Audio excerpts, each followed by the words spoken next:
today's video, I'm going to try and break and softlock every single 3D GTA game as fast as possible. What kind of ridiculous bugs do you actually need to trigger to softlock a GTA game? Things get wacky, really wacky. A softlock is when the game is still running, but you physically cannot progress any further. The only escape is literally a full game reset. But just how hard is it to pull off this in a massive open world game like GTA? Well, let's find out. There's an extremely complicated glitch that, if done right, will actually make Claude completely invulnerable to all types of damage. And it's this glitch that will help us softlock the game. But before I show you how and why a God mode can completely softlock GTA 3, firstly, we have to actually get this working. Our first obstacle for this glitch to work requires us to have grenades in order to do it effectively. Luckily though, GTA 3 features something called rampages. And luckily, on the first island, one of these rampages will give us grenades, but only for a 2-minute window. Secondly, we need to find a police vehicle driving around the map and attempt to steal it.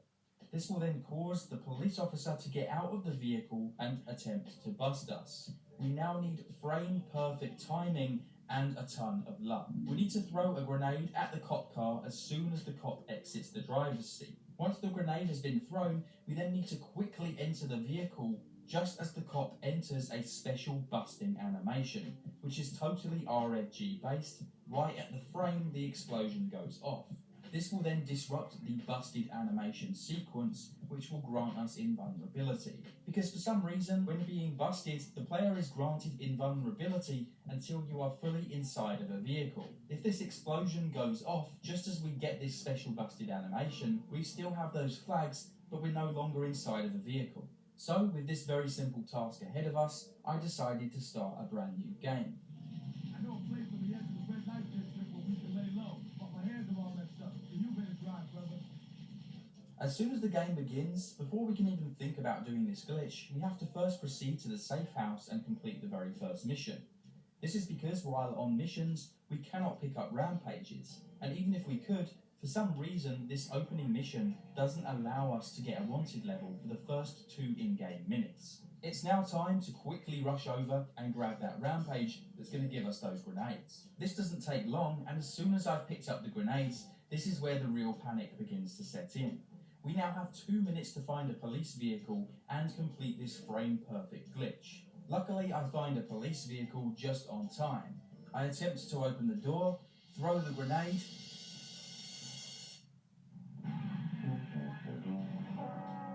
Yeah.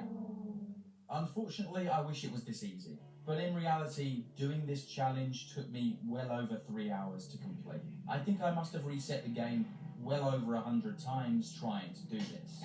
I was honestly thinking about completely giving up altogether, but luckily, after about 3 hours of playing, suddenly, this happened.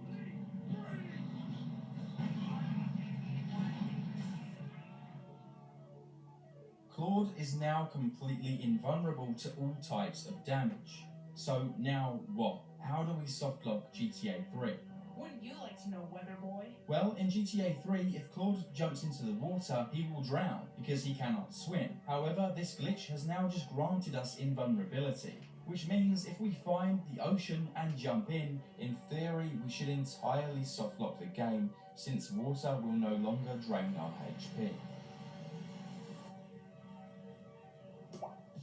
This motherfucker don't miss. He's good. In the heat of battle, he don't miss. No. And there we have it. We've managed to softlock GTA 3. Claude will just flail his arms around as he drowns, but his health isn't going down. The game will literally be stuck like this forever.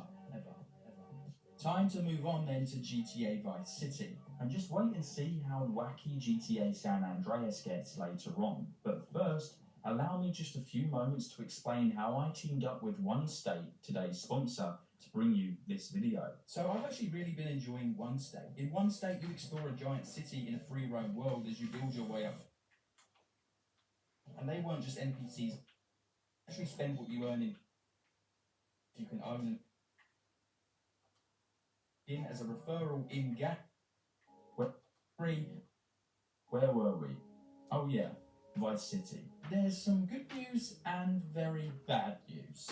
The good news is the same glitch we just did in GTA 3 also works in GTA Vice City. The bad news is the same glitch also happens to work in Vice City. Yeah, no, you heard that right, because it's 2 more hours of total pain.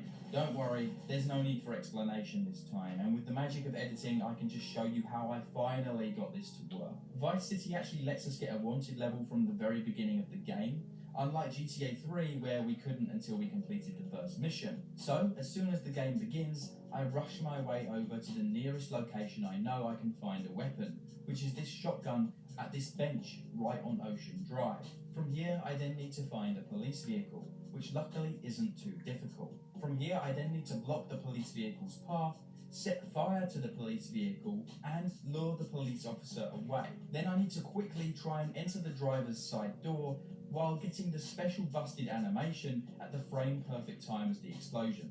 Again, just like GTA 3, this took me way too long to actually get to work.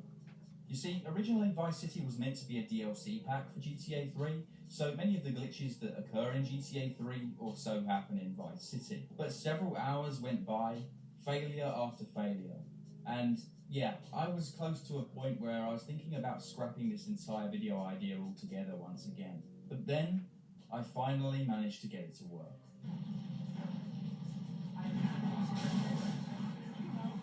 Once again, Tommy is now invulnerable. Luckily for us, just like Claude in GTA 3, Tommy is unable to swim. So all we have to now do is find the nearest body of water. Luckily there's a canal very close by. I jumped in and voila, I softlocked GTA Vice City. But the next game coming up had me feeling extremely nervous. GTA San Andreas. This glitch wouldn't give us a free ride anymore because, well, in GTA San Andreas, CJ can swim. So yeah, we have to think outside the box. As it turns out, there's one very notorious and famous softlock in GTA San Andreas that's well documented online for breaking people's save games. This glitch involves CJ getting killed by the cops during a phone call from Catalina in a mission called King in Exile. The only issue is, this mission only takes place much later into the game. It takes several hours of playtime in order to get there. This obviously was not good enough. However, I did stumble across one other alternative method. One which held a lot more promise, but you just have to wait and see what happens. Give me a call sometime. We should go out or something. Yeah, I like that.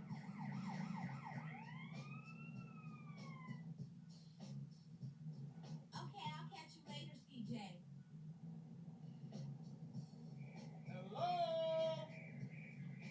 Stupid ass motherfucker. Yeah, so the odds of this happening to us are literally 0. But this is fine, because this actually showed me one important thing, which was the missing piece of the puzzle. When we drop off Denise at her house, we simply have to block her access to her front door, and if everything goes well, we should softlock the game. So with that, I decided to start a new game. So I played through the beginning of San Andreas, much like any other speedrun. Burning Desire, though, is still quite far into Los Santos, and I wasn't quite sure how long it would actually take to get there. But then I remembered something really important, which is that certain missions in the game can actually be unlocked sooner, simply by following a very specific mission strand path. And I actually found this image online showing us the exact path we could take in order to unlock this mission the quickest way possible, meaning we could unlock it in as little as 12 missions. But first, I had to get through Ryder, tagging up turf, cleaning the hood, drive-through, 9s and AKs, OG Lope, Life's a Beach, Mad Dogs Rhymes, and eventually, finally, what we've been waiting for, Burning Desire. Luckily, a lot of these missions didn't actually take that long to complete, several minutes at most. So all we have to do now is take Denise to her house, but before we access the mission marker, hijack a vehicle that's big enough to block her driveway, and hope and pray that it softlocks the game. And it was time for the moment of truth. Hey, what's your name? Denise Robinson. Give me a call sometime. We should go out or something. Yeah, I like that. Well, it worked. Personally, I would have loved to have found a way to softlock the game a lot sooner than this. The game got softlocked like this for a very long time. I left it running to see what antics would happen, and while I was AFK, she ended up dying. So, yeah, there's 100% no returning from this, and this would require a reset to get back from it. But it's time now to move on to an even bigger challenge, GTA 4. Apparently, there's several ways we can softlock GTA 4. One way I saw on YouTube, a video claiming a vending machine is all it takes to softlock the game. Surely this was too good to be true. The video showed a player in Bohan who tries to use a vending machine and Nico gets stuck in an infinite animation loop. So it was time for the moment of truth. All I needed to do was start a brand new game. I first needed to, of course, rush over to Bohan where this vending machine was located. So using the quickest route I could possibly come up with, I raced towards the island. But before I did that, I also needed to obtain at least $1 so I could afford to use the machine. Luckily, the vending machine was only a few blocks away, and it was time for the moment of truth. I ran up to the vending machine, I pressed purchase, and I got stuck on the wall.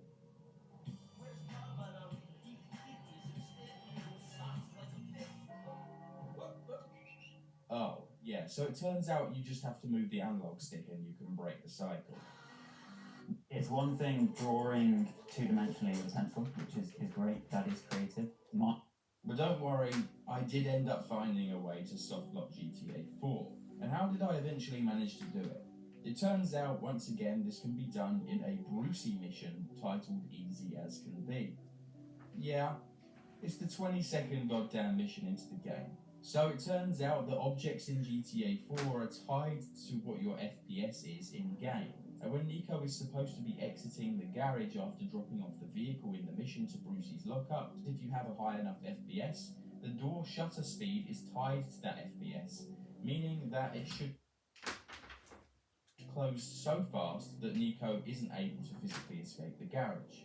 Now, I'm not a GTA 4 speedrunner, so this took a reasonable amount of time. Luckily, once again, I found yet another flowchart which revealed that there's slightly faster pathways to unlock this mission. Complete all of Roman's introductory missions, take Michelle on a date, we have to complete all of the Vlad missions, unlocking most of Mikhail Faustin, complete most of his story arc, before finally we will eventually unlock the Brucey missions we've been waiting for. As you can imagine, in a game like GTA 4, this isn't exactly a quick process. Eventually though, I finally made it to the mission, and it was time to deliver the car to the lockup. I turned down all of my graphics settings in order to maximise the FPS. I delivered the vehicle into Brucey's lockup, and, well, I have to say that was easy, but it also took a long time. Looking at the clock, this had definitely taken longer than I expected to obtain. But I was starting to worry if there was going to be a trend. Each of these games has been progressively getting harder and harder to do. So I expected GTA 5 to be the hardest one yet. How long is it going to take to softlock this game? I spent hours searching the internet for a softlock in GTA 5 that would actually work and didn't take hours to unlock. And I just couldn't find one. I guess they're not that well documented. But don't worry, I found something really crazy. So, in GTA 5, there's a replay system. Well, when replaying a mission in GTA 5, one thing is absolutely certain. Once the mission is completed, you only get 3 seconds of time before the menu disappears and you're returned to story mode. They also added a very important thing that specifies you must not be able to save your game while in a replay. However, there is one mission in the game where Rockstar forgot to apply these rules. And that mission is quite a late game mission called Fresh Meat. Instead of the usual 3 seconds, you're given 36 seconds. And we're able to save our game. So, Fresh Meat is the 53rd mission in the game according to the wiki.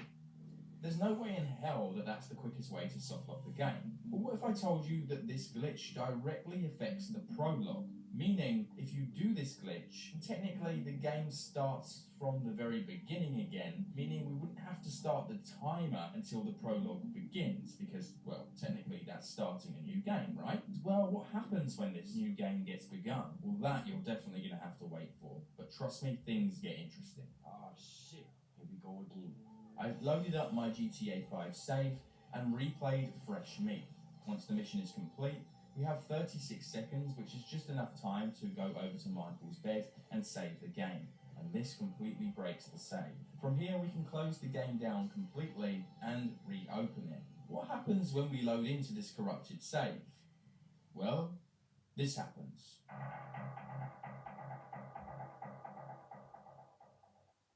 Yep, the game literally restarts from the North Yankton prologue. Timer begins. Technically, this is a brand new game. First, we need to blow up the vault and grab the cash. On our way out, we have this very famous, notorious scene where Michael gets grabbed by the security guard, where he then says the world-famous line, Get 1,000 things every day. How about you make sure this is one of them? but in this corrupted save, things don't really behave the way they should. Yep, the game is now soft-locked. No, seriously, no matter what you do, you cannot progress any further than this. Michael's dead, the security guard's dead, although his blip's still on the radar. And what's something really interesting about this is that there's this back room over here, which is a security guard room with security cameras. And by using this corrupt save file glitch, you can actually just walk in here. Well, no matter what you do, it won't end the mission. Meaning we can literally break the game by shooting all of the hostages in this area, preventing the game from moving any further, and we've already soft-locked the game. It would really help me out if you hit subscribe. I'm aiming for 400,000 subscribers before...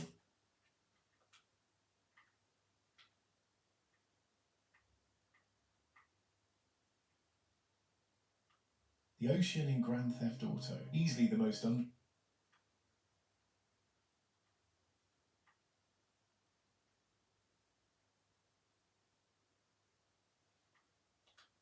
That's a huge group rounded. I got us some baguettes. One for you, and one for me. We can dip this in the Nutella fountain. You're a genius, Ginu. Let's take a bite.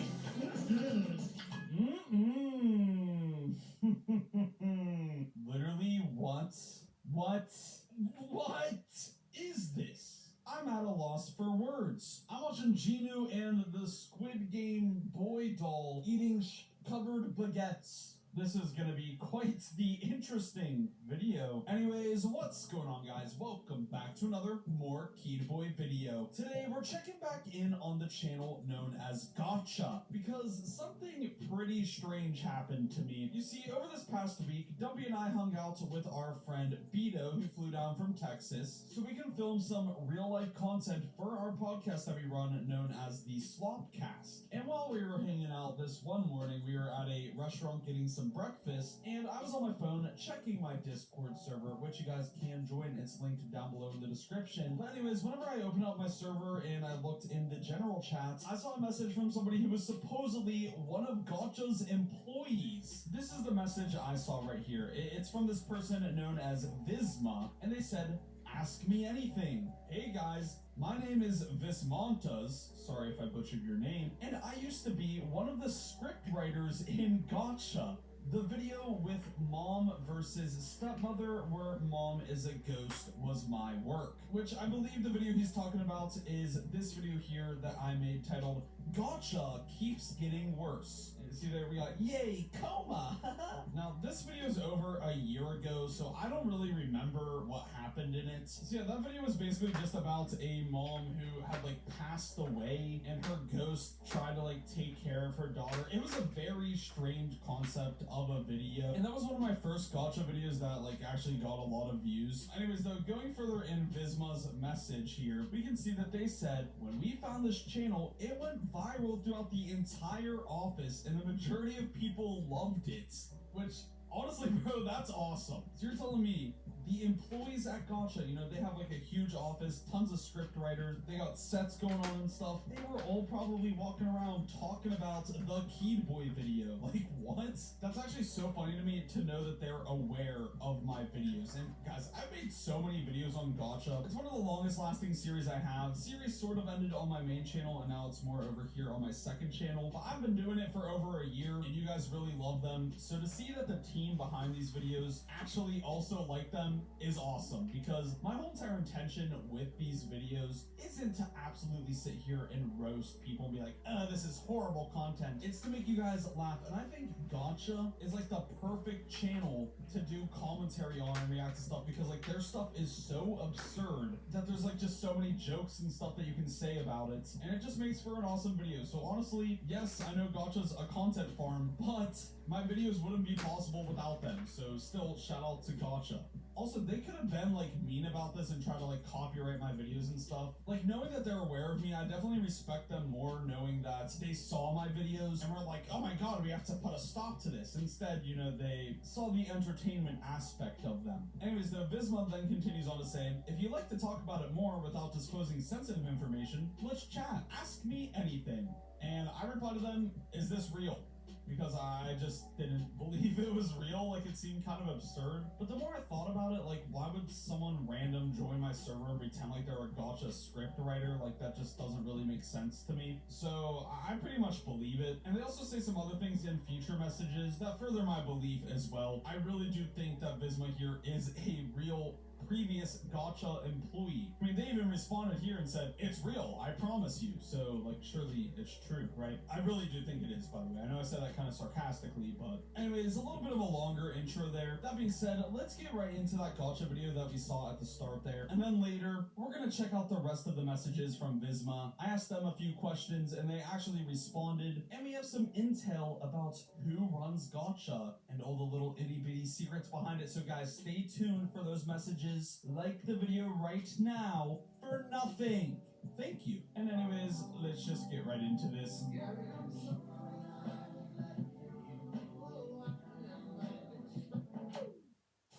Rumi and Squid Game Doll are enjoying a sandwich at the park. Aw, that's sweet. Hopefully no one is in the bushes behind them with a bug or something to disturb them eating their sandwiches, because this seems very peaceful right now. Uh-oh, Genu and Squid Game Boy are in the bushes. Go get 'em, Spider. Well, looks like that's exactly what's going on. How did I know that? I watched ahead, okay? Sorry. Huh? What is this? Spiders! Eat my sandwich! A cop is also enjoying his sandwich. Oh no, a spider landed on the cop's sandwich. Ew, bro, this is grotesque. Why is the spider like gushing blood? Also, are we blind or what? You know, imagine you're holding a sandwich. You could easily see what is on top of that sandwich. And if there was this big ass spider on it, which by the way, that's not a real spider, but I mean, obviously not. Anyway, so you would see the spider and probably wouldn't take a bite. You know, maybe you'd throw your sandwich in the air. Was this guy eating the sandwich with his eyes closed or what? Right, the cop ate the spider. A spider? You two are under arrest for feeding me a spider. Wait, is that illegal? Because isn't it kind of your fault? Like, they kind of just threw a spider in the air and it landed on your sandwich and then you ate it? Like, what crime did they commit? What are you putting them under arrest for right now? That's what you deserve. You girls are under arrest too. No eating allowed on this bench.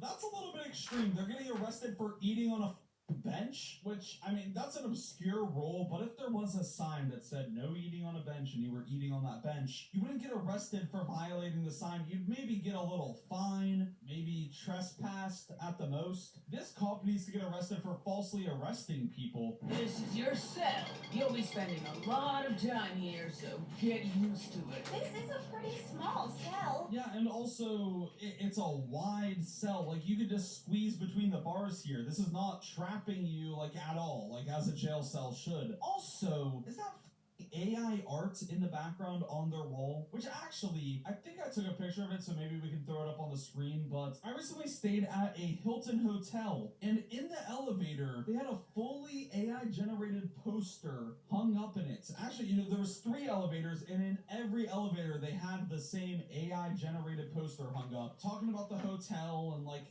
I think even the text was AI-generated. They didn't even type ChatGPT just fully generated a poster for them, which that's insane because hotels are expensive as shit. Like, hire an artist to make your poster at that point. Hey guys, I don't think AI is absolutely terrible. Like, I use it as a tool specifically for my thumbnails. I use it to take the people from the videos I'm reacting to and pose them for my thumbnail, kind of. And like, doing stuff like that is fine, but a multi-million-dollar, if not billion-dollar hotel using AI art, that is absolutely ridiculous. Hey, let's do another prank.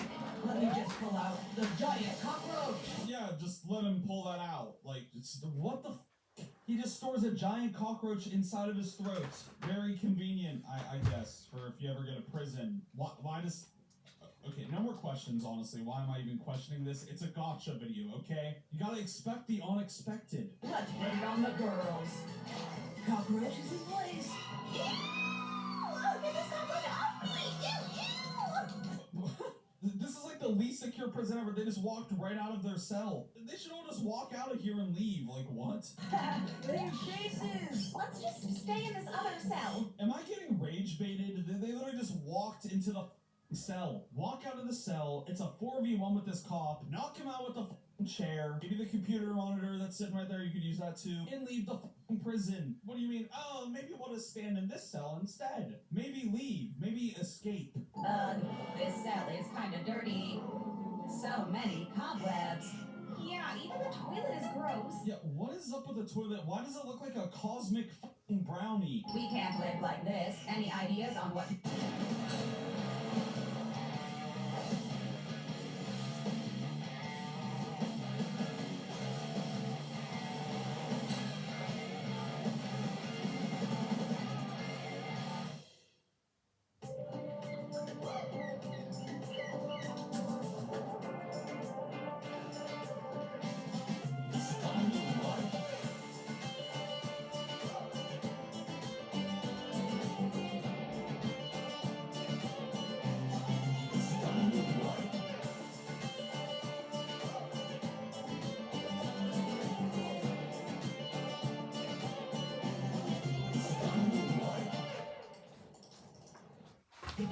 Let's call the cop. What is it, ladies? I don't like this guy. He's talking very creepily. He doesn't even look like a police officer. He looks like he's in a Halloween costume. And also, he arrested people for eating sandwiches on a bench. Officer, would you be...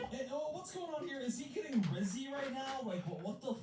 Why is he looking at her like that? Want to do me a favor? I can give you diamonds for it. You can have all these. Oh, I'm gonna be so rich. Come closer. What is Ruby whispering to the cop? That she's gonna do favors for him? Like, what are we talking about? Also, where the f did we get the diamonds from? They're just spawning out of nowhere. You're telling me Rumi just had a shoe full of giant diamonds on her? Like, is she like the bitch that cries pearls, but she cries diamonds instead, or like what? Okay, I'll give it to you. Here are your confiscated weapons. And this is the worst police officer ever. Here's a giant ass sword to the prisoner. I mean, to be fair, she shouldn't be a prisoner. All she did was eat a sandwich. But I don't know, I feel like giving a sword to a prisoner is not the best idea. Officer, I will give you all this money. These two just keep spawning shit out of thin air. First, she spawned out diamonds out of a boot, and now she spawned out a fat wad of cash spread out like a fan. At this point, just spawn in a teleportation device that teleports you home. Like, seriously, they have the power to do that, evidently. Wow, I want to eat one. What the f? Oh, money, let me eat it.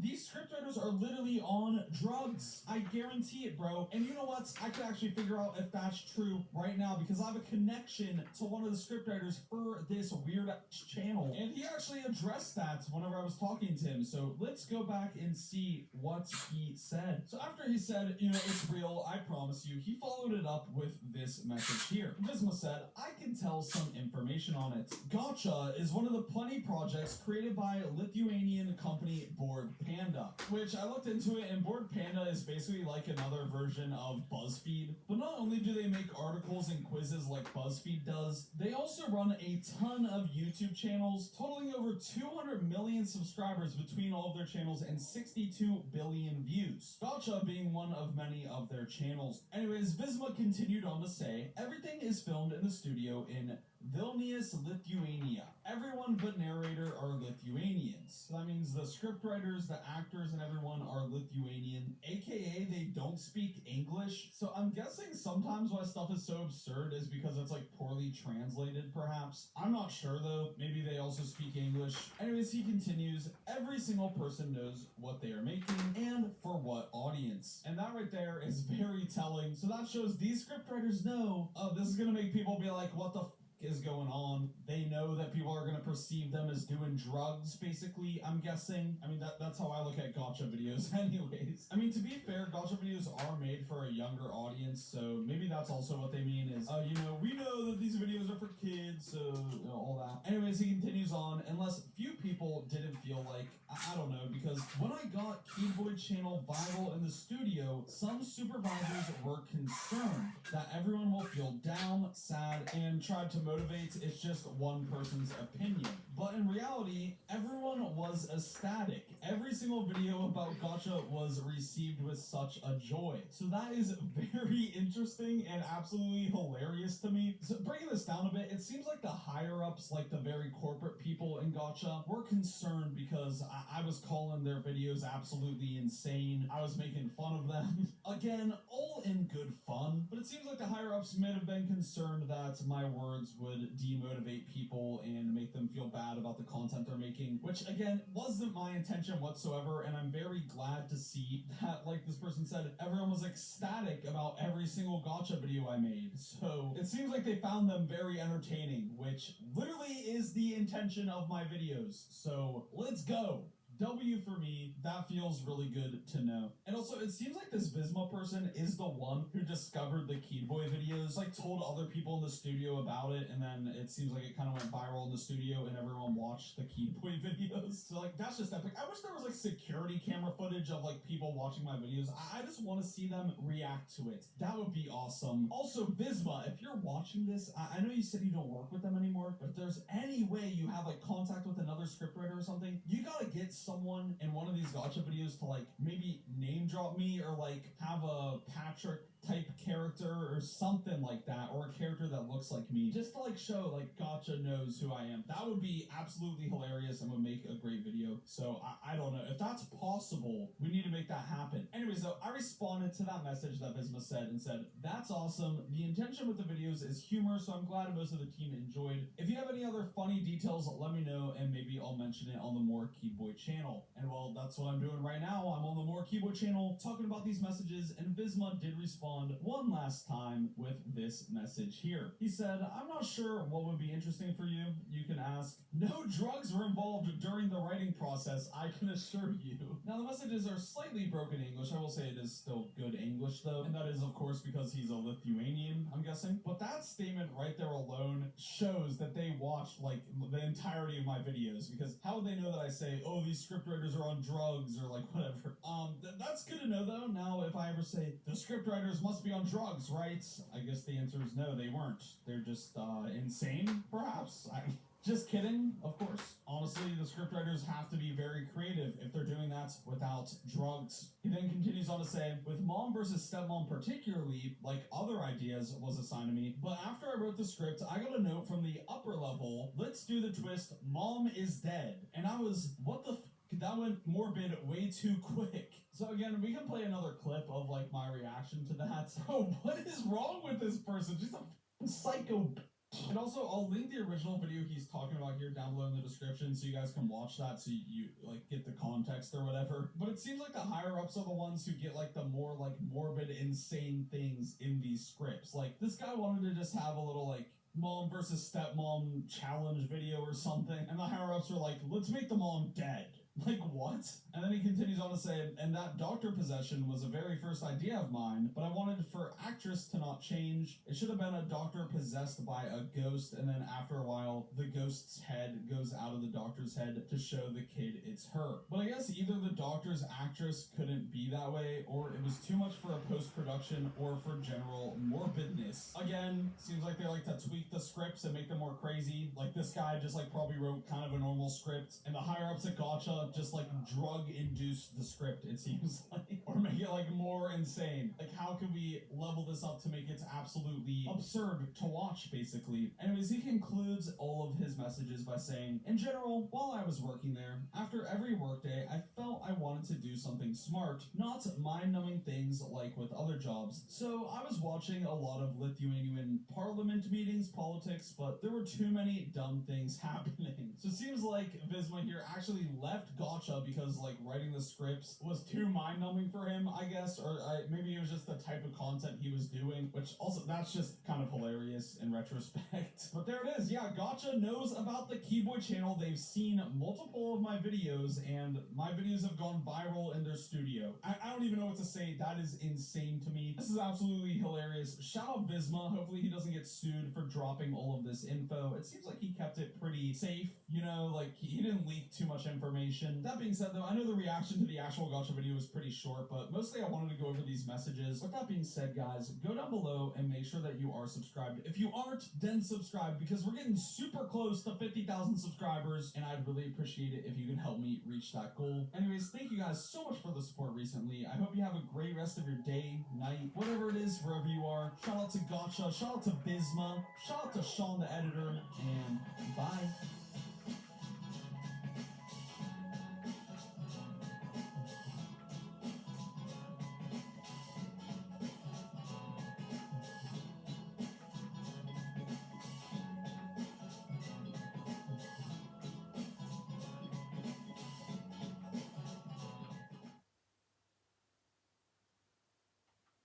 This video is sponsored.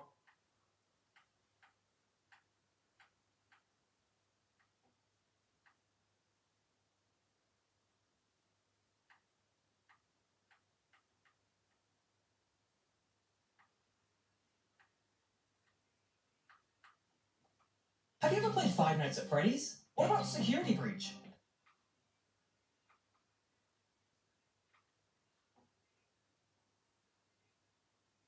Have you ever...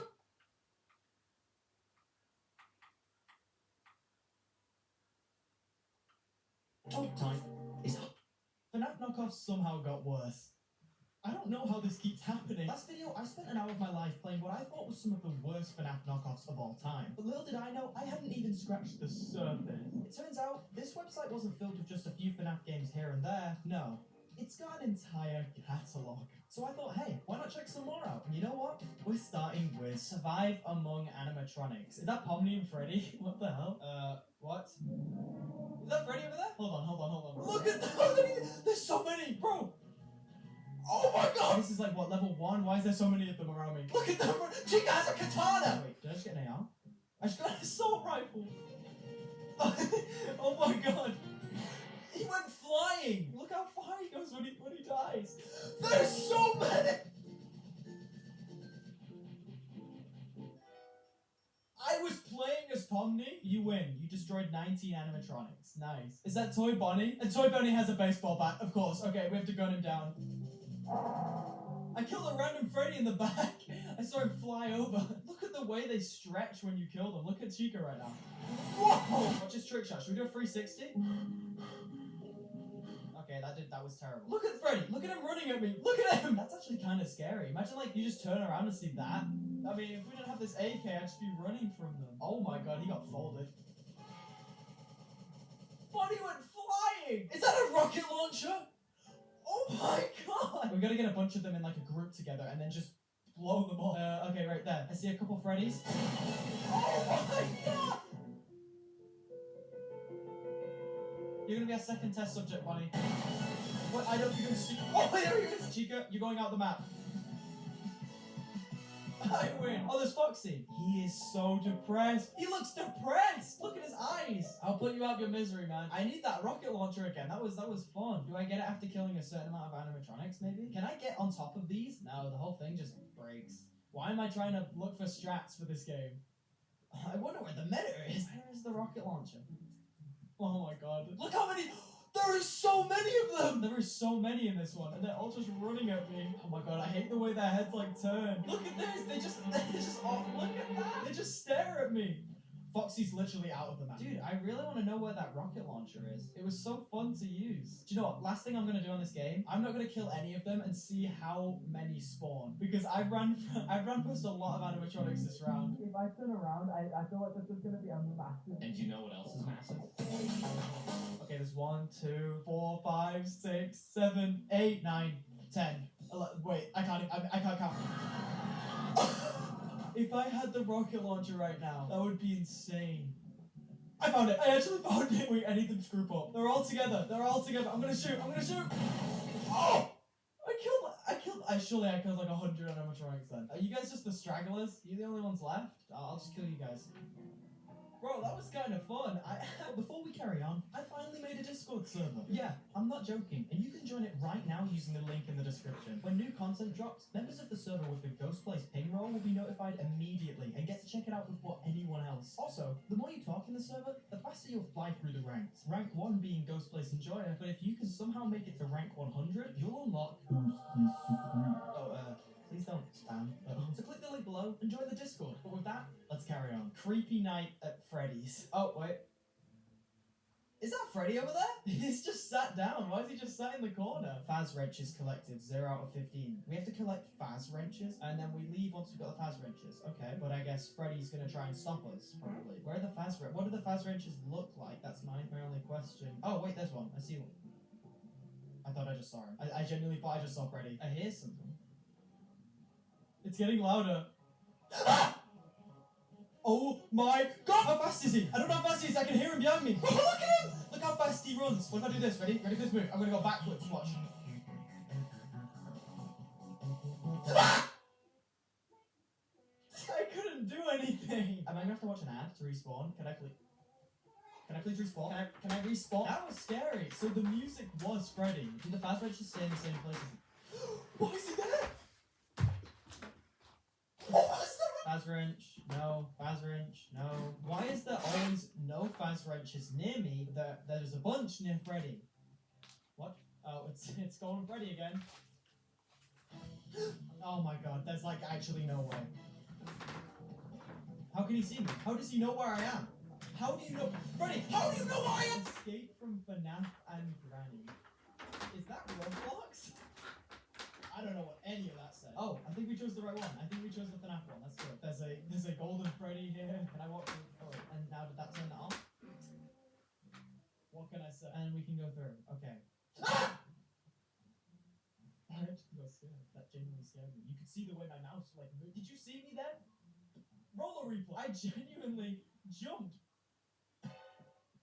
They just played the sound. That Chica, what the hell? Why do you look like that? Press the button. Oh my god! Oh, there's a cupcake. He looks pissed off. He actually looks really angry. Well, I'll see you later, man. There's 2 cupcakes.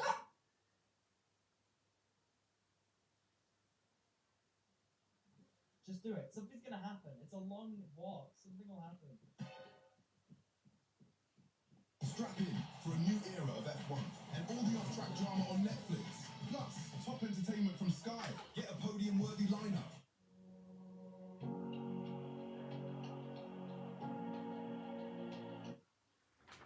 I hate this game! Ew! Ew, is that Toy Bonnie? Okay, no, I'm actually running. Like, that's terrifying. Why is he fat? Is he fat? Does he look fat for any of you guys? Look at that walk cycle, bro. I'm faster than you, Toy Bonnie. I'm faster than you. This is really bad. Shrek versus Freddy Fazbear. Let's go. What is this? Why is he looking at the moves, though? Hold on, I wanna join him. He's turning his leg, too. I can't even do that.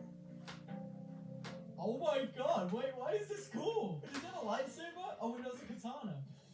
Oh my god, this is insane! Look at Freddy with a katana. You cannot tell me you've ever seen Freddy Fazbear with a katana before. Bro, look at him! I'd mistake this guy for a samurai. Wait, do I have abilities? Oh! That was insane! Look, that was my Q ability. What's E? He's insane! Look at him! He's literally the chosen one. Who's Freddy even fight? Did he just turn on like the God of War? He's ripping through them. This is fun. I still love this ability. Watch this. Oh, he didn't do it. Freddy, you're so cool. I don't think I've ever seen Freddy Fazbear look this cool. I'll save you guys. He's ripping through them. He's running This is literally, this is Demon Slayer. I don't ever get Ghost of Tsushima. Play this instead. He can roll? Yo! Look at him, watch. And then he like goes ruthless and he can kill anyone. Can we get in there? Okay. It's that pussy boot! Why is he so fat? I mean, unleash your inner power, Freddy. And I'll rip through them. Oh! Okay, recharge energy. Q. Oh! Did you just see Puss in Boots? You have freed these places. You have freed these places from hordes of evil zombies and defeated one of the minions of the main villain shrine. Okay, how do we go to menu? We can't go to menu. I can't carry on. FNAF 5 Nights. This can't be terrible. Oh my god. Ew! I don't like that! Look at him! Ew! Why is he walking like that? Oh, find exit. Where's the exit? Just look at Bonnie for a second. Who made this walk cycle? Okay, I got... Freddy. Oh my god, that's so uncanny. I hate that. I really hate that. Freddy, bro. What did they do to you? Oh my god. Why are the walk cycles either really cool, like in that one game with the rocket launcher, or this? That model is really bad. That model is so bad, dude. Yeah! Chica! How does Chica look in this game? Oh jeez, that is terrifying. That is really scary. That is actually scary. She looks like she hasn't slept. Where's the exit though? Around here, maybe? Okay, we got out. The final. Wait. Yeah! FNAF Freddy in the back rooms. This one looks kind of fun. Oh my god. He's just staring at us. Oh, this is actually pretty cool. I'm on the floor. Oh, I'm waking up. I need to find all the keys to escape. There's 12 keys. Oh, there's one. I just heard him. I see him! He's seen me! He's seen me! He's seen me!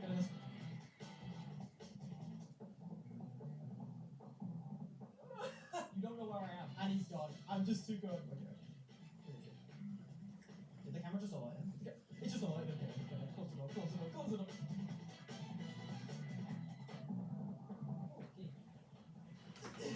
Oh my god, he came in! Oh.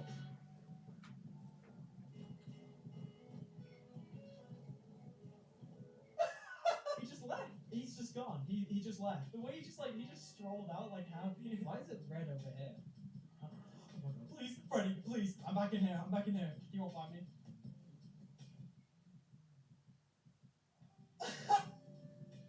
Yeah, that's what I thought. He shut the door for me as well. Aw, it's so sweet. What a sweet guy. Closing the door for me as well. Hey! He just walked off. Oh my god, that's actually scary. That's actually scary. He's walking past. If he closes that door. I love the way he walks. He closed it. Is he gonna come back out? Close the door, please. Oh, he didn't. Oh, so you're pissed now? So you're gonna be mean now? We're not friends anymore then, Freddy. You closed the door before for me, but now you won't. Yeah, no, our friendship's over.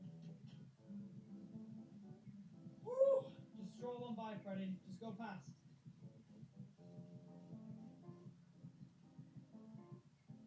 What is he doing? Is he like punching a wall? All I can imagine is him just going. Let's get those last keys. Freddy, please. Please, Freddy, please.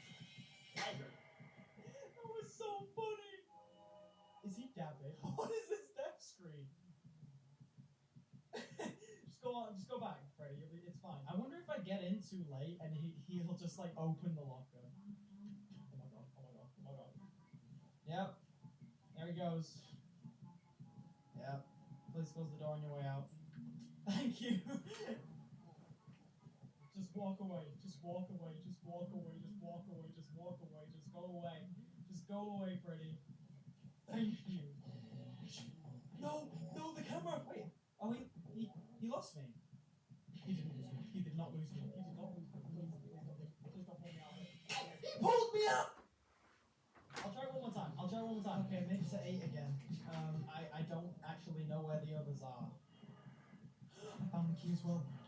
Please. What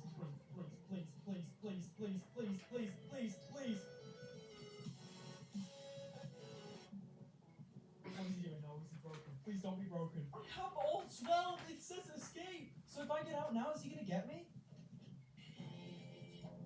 There is no undercoloring. FNAF Freddy. What should we color then? How about we do Glamrock Freddy? So I don't actually remember what color There he is. And he's orange, so... Why did it do like a splash thing? Why does it keep doing that? It's really distracting. I'm just trying to draw. Isn't this relaxing, guys? You know, all we've been through today, you know, just explosions, jump scares, you know, like, but sometimes you just need to, you just need to sit back and relax. I'm having a great time. I could probably spend the rest of this video on this game. What else can we color, actually? Him. I want to color him. Let's give him some dark red eyes, because he's evil. Oh, he's scary. Then let's make him dark and brooding. We don't draw in between the lines, because, you know, that's what normal people do. Look at his feet, actually. Look at those toes. Damn. Not in that one. This is Evil Bonnie. What do you guys think? Is this the new big FNAF character? Evil Bonnie. I think he's pretty cool. Can we get any Evil Bonnie fan? Freddy Fazbear's Pizzeria Call. So is this another call game? We played a call game last time. They are terrible, but you know, maybe this one's cool.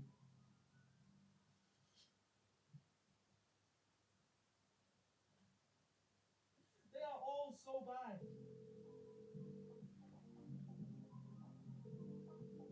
Are they gonna pick up? I mean, I hope they pick. Are they free?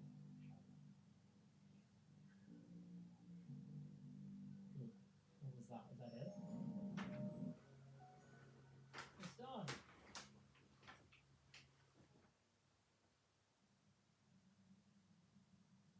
Is this just gonna play different themes? Oh my god, is that all this does? Calling them again if it's just the same thing.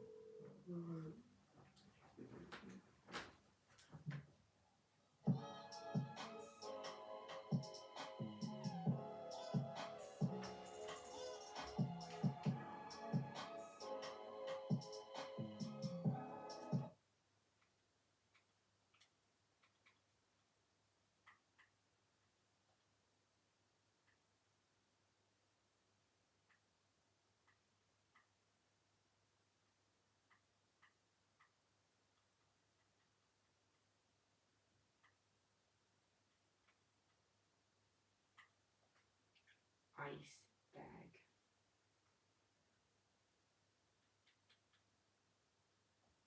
Ice bag.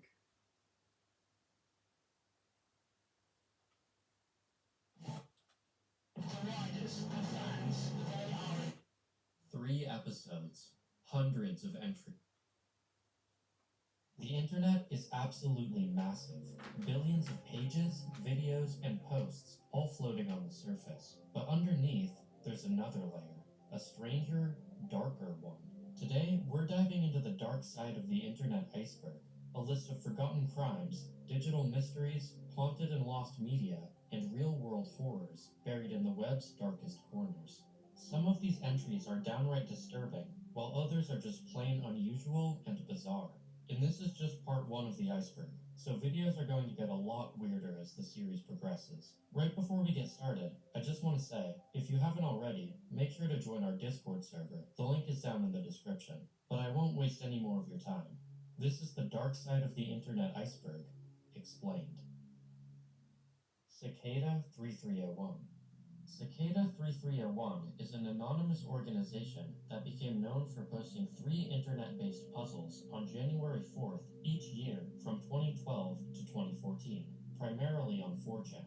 These mysterious challenges, each lasting nearly a month, appeared to be designed to recruit, quote, highly intelligent individuals. The puzzles themselves were incredibly sophisticated, drawing on advanced cryptographic techniques like RSA encryption, steganography, and public key cryptography, alongside references to literature, philosophy, art, and music. Those who strived to solve the puzzles often had to work collaboratively across countries and languages. One of the most unique parts of these puzzles were the clues Cicada 3301 provided. Clues ranged from encoded messages and music files to real-world scavenger hunts where flyers with QR codes were placed in cities such as Seattle, Warsaw, Seoul, and Sydney. One of the most intriguing artifacts from the 2014 puzzle was the Liber Primus, a cryptic book written in runes, much of which remains undeciphered to this day. Those who solved the puzzles reportedly reached a private forum where they were asked questions about information freedom, privacy, and their personal beliefs. Successful participants were said to have been invited to work on projects aligned with Cicada's values, such as developing cryptographic tools or advocating for internet privacy. Speculation about the group's purpose has been rampant. Some believe Cicada was a recruitment tool for intelligence agencies like the NSA, CIA, or MI6 due to the technical complexity of the puzzles. Others suggest it was a private collective of hackers and cryptographers devoted to protecting digital privacy and anonymity. More skeptical theories propose it was merely an ARG or a social experiment without any deeper agenda. Despite its secrecy, Cicada 3301 has had a lasting cultural impact. Its methods inspired military cryptography projects like the U.S. Navy's Project Architectus and has been referenced in TV shows, films, and video games. To this day, Cicada 3301 is still one of the internet's biggest unsolved mysteries, showing how vigilant 4chan dwellers are when faced with something challenging. The Badge Man. Badge Man refers to an alleged figure seen in Mary Moorman's Polaroid photograph, taken milliseconds after JFK was fatally shot on November 22, 1963, in Dealey Plaza. The figure appears behind a wooden stockade on a grassy slope and seems to be wearing a police uniform, with a bright spot on the chest interpreted as a shiny badge. Many people believe this was a second shooter firing at Kennedy. Moorman's photo was snapped between frames 315 and 316 of the Zapruder film, a home video recording shot by Abraham Zapruder that accidentally captured the president's assassination. This means Moorman's photo was taken just 0.1 seconds after the fatal headshot. While the crowd rushed towards the knoll after hearing shots, no gunman was found. The Warren Commission concluded that Lee Harvey Oswald acted alone. Moorman said she saw nothing suspicious behind the stockade and doubted any shooter appeared in her photo. In the late 1970s, the House Select Committee on Assassinations revisited conspiracy theories, leading them to studying Moorman's photo. A high-resolution negative revealed no clear human figure behind the stockade. However, poor lighting in the area made it impossible to definitively confirm or deny the existence of a figure. In 1983, Gary Mack, curator of the 6th Floor Museum, obtained an enlarged copy of Moorman's photo. With darkroom technician Jack White, Mack claimed to see a shadowy figure in a police uniform, possibly with a muzzle flash and a badge, leading to the infamous title, Badge Man. Following this, some linked Badge Man to Gordon Arnold, a soldier who claimed to have been filming during the assassination, though his account lacks any recorded proof. Badge Man became a central figure in conspiracy theories, appearing in documentaries like The Men Who Killed Kennedy, which speculated Badge Man was Lucien Sarti. Others suggested that he might have been J.T. Tippit, a Dallas officer that was killed later that day. Gary Mack later clarified that he never confirmed the figure was a possible shooter.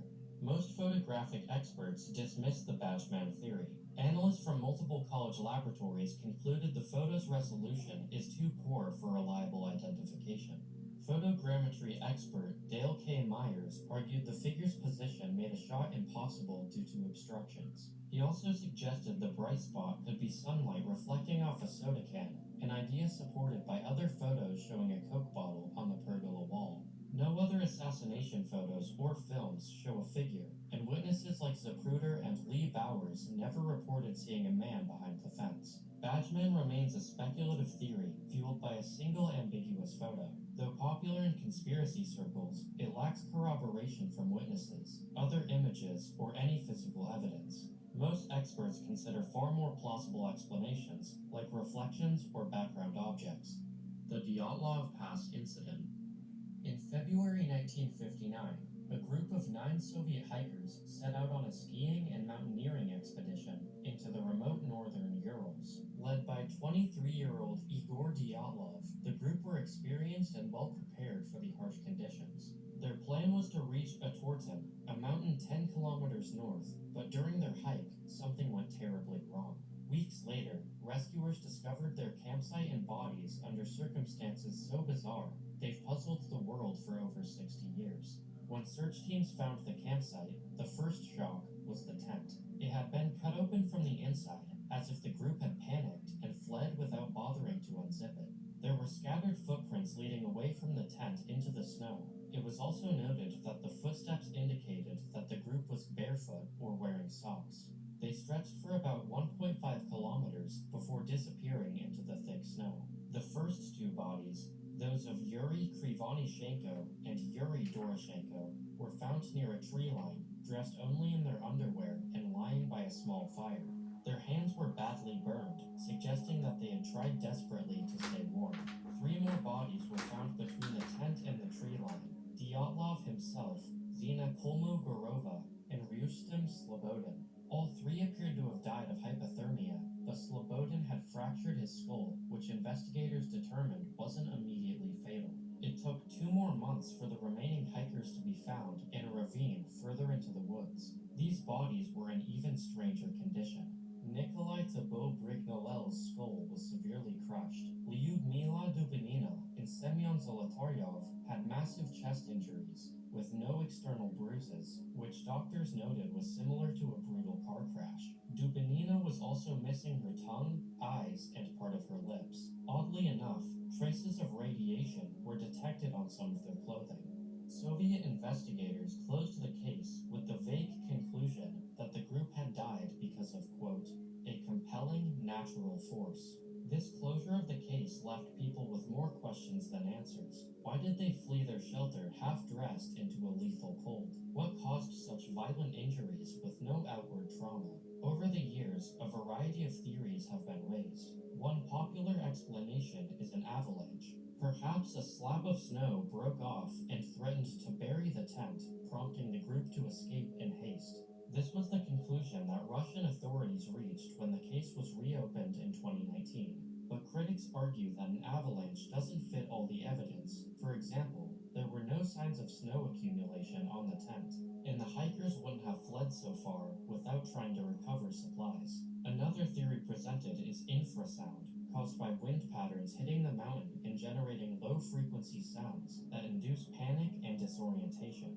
Military testing was also rumored, as parachute mines and military weapons could explain the trauma and radiation. There was also a catalog of theories revolving around aliens, Yeti attacks, and even a KGB mission gone wrong. What's weird is that none of these theories fully account for all the facts. The missing tongue and eyes could be due to decomposition, but why were they selectively damaged?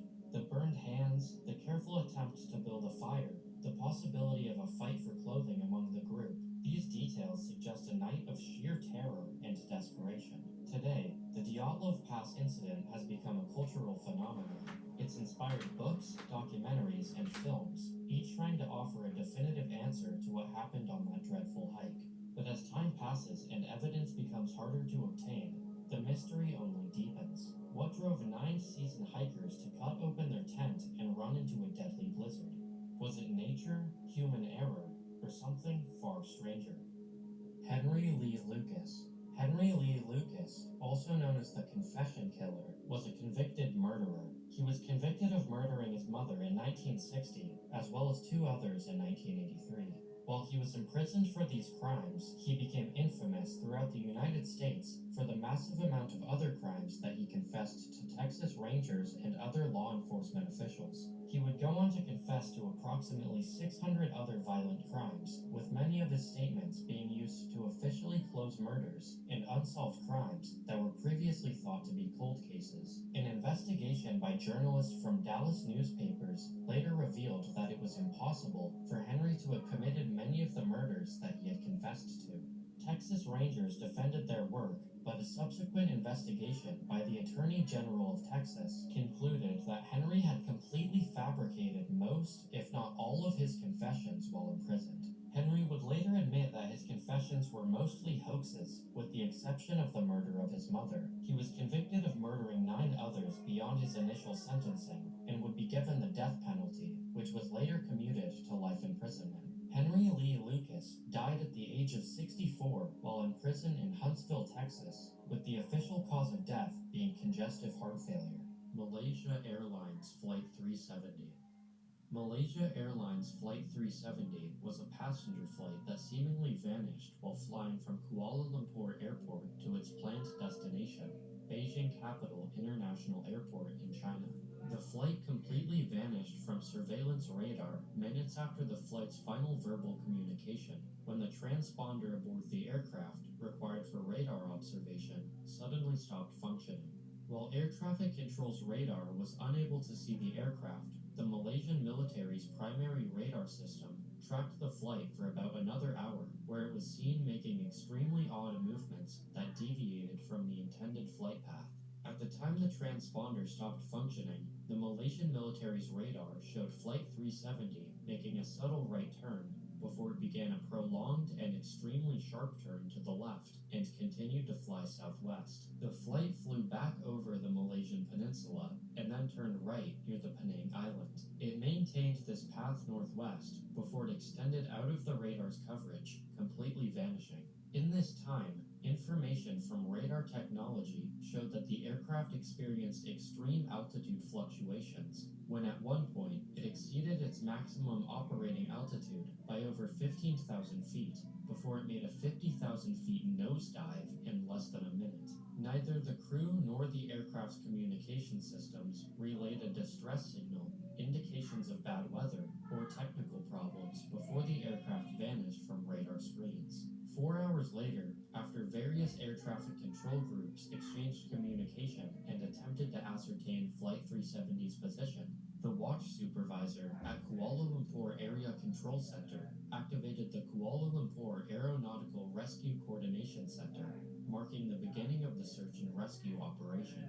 Malaysia Airlines issued a media statement 1 hour after the scheduled arrival time of the flight, stating that the flight was missing and search and rescue operations had begun. Unbeknownst to investigators or Malaysia Airlines, Flight 370 was still airborne at the time of this initial media statement, and search and rescue operations were commenced while the plane was still in flight over the Indian Ocean. On March 24th, Malaysian Prime Minister Najib Razak gave a public statement where he announced that he had been briefed by the Air Accidents Investigation Branch, which had concluded that the aircraft's final position before it disappeared was in the southern Indian Ocean. As no places exist where it could have crashed, the plane must have crashed into the sea. By October 2017, 20 pieces of marine debris believed to be from Flight 370 had been recovered in the western Indian Ocean. 18 of the items were, quote, identified as being very likely or almost certain to originate from Flight 370, while the other two were, quote, assessed as probably from the accident aircraft. While the true cause of the flight's disappearance is still a mystery, there are 4 main theories as to what could have caused it. The first theory proposes that the disappearance was the result of a murder-suicide by the captain or another pilot of the aircraft. In 2016, New York Magazine wrote that a confidential document from the Malaysian police investigation showed an FBI analysis found a route on Captain Zahari's home flight simulator that closely matched the projected flight over the Indian Ocean, and that this evidence had been withheld from the publicly released investigative report. Another piece of information that helps support this theory is the power interruption that the aircraft's SATCOM link experienced. The satellite communication link functioned properly until it responded to ground-to-air communication with an acknowledge message at 1:07 a.m. At some time between 1:07 and 2:03, power was lost to the satellite data unit. The final report stated that, quote, it is likely that the loss of communication was due to the systems being manually turned off. Malaysian Prime Minister Najib Razak said it was clear that the radar transponders and the flight data transmission system were turned off deliberately by someone trying to hide the plane's position. The second theory is that passengers aboard the plane played a role in the disappearance, but as more information has come to light, this theory is no longer widely believed by most people. United States and Malaysian officials reviewed the background of every passenger aboard the flight after its disappearance, and 2 men were found to have boarded the plane with stolen passports. The 2 passengers were later identified as 2 Iranian men, one aged 19 and the other 29, who entered Malaysia with valid Iranian passports. The men are now believed to have been asylum seekers, as Interpol later stated that the organization was, quote, inclined to conclude that it was not a terrorist incident. On March 18th, the Chinese government announced that it had checked all of the Chinese citizens on the aircraft and had ruled out the possibility that any were involved in, quote, destruction or terror attacks. The third theory is based on speculation that cargo on the aircraft caused it to crash. The flight carried just over 11 tons of cargo, of which the containers of tropical fruit and lithium-ion batteries were of interest. According to the Malaysian head of police, the Chinese importers who handled the fruit were questioned and later ruled out of a sabotage plot. The lithium-ion batteries were packaged according to international guidelines, being shipped from Motorola Solutions facilities, but they did not go through any additional inspections at Kuala Lumpur Airport before being loaded on to Flight 370. Lithium-ion batteries can cause intense fires if they overheat and ignite, which has occurred on other flights and has led to strict regulations on transport aircraft. The fourth and final theory, the hypoxia theory, suggests that passengers and crew were incapacitated by a sudden or gradual loss of cabin pressure. If Flight 370 lost cabin pressure at 35,000 feet and pilots were incapacitated before they were able to descend to a breathable altitude, it might explain why the flight path showed multiple long stretches of flying in a direct line. What is harder to explain is the seemingly random changes in direction. Unless the flight was under manual control while making these changes in direction, which would have been impossible if we're to believe the hypoxia theory, someone with prior knowledge would have needed to program the autopilot prior to the flight to make these course corrections. While these theories all have some compelling reasoning, the official report has no conclusive information on why the flight went missing, and the disappearance of Malaysian Flight 370 remains one of aviation's biggest and most confusing mysteries.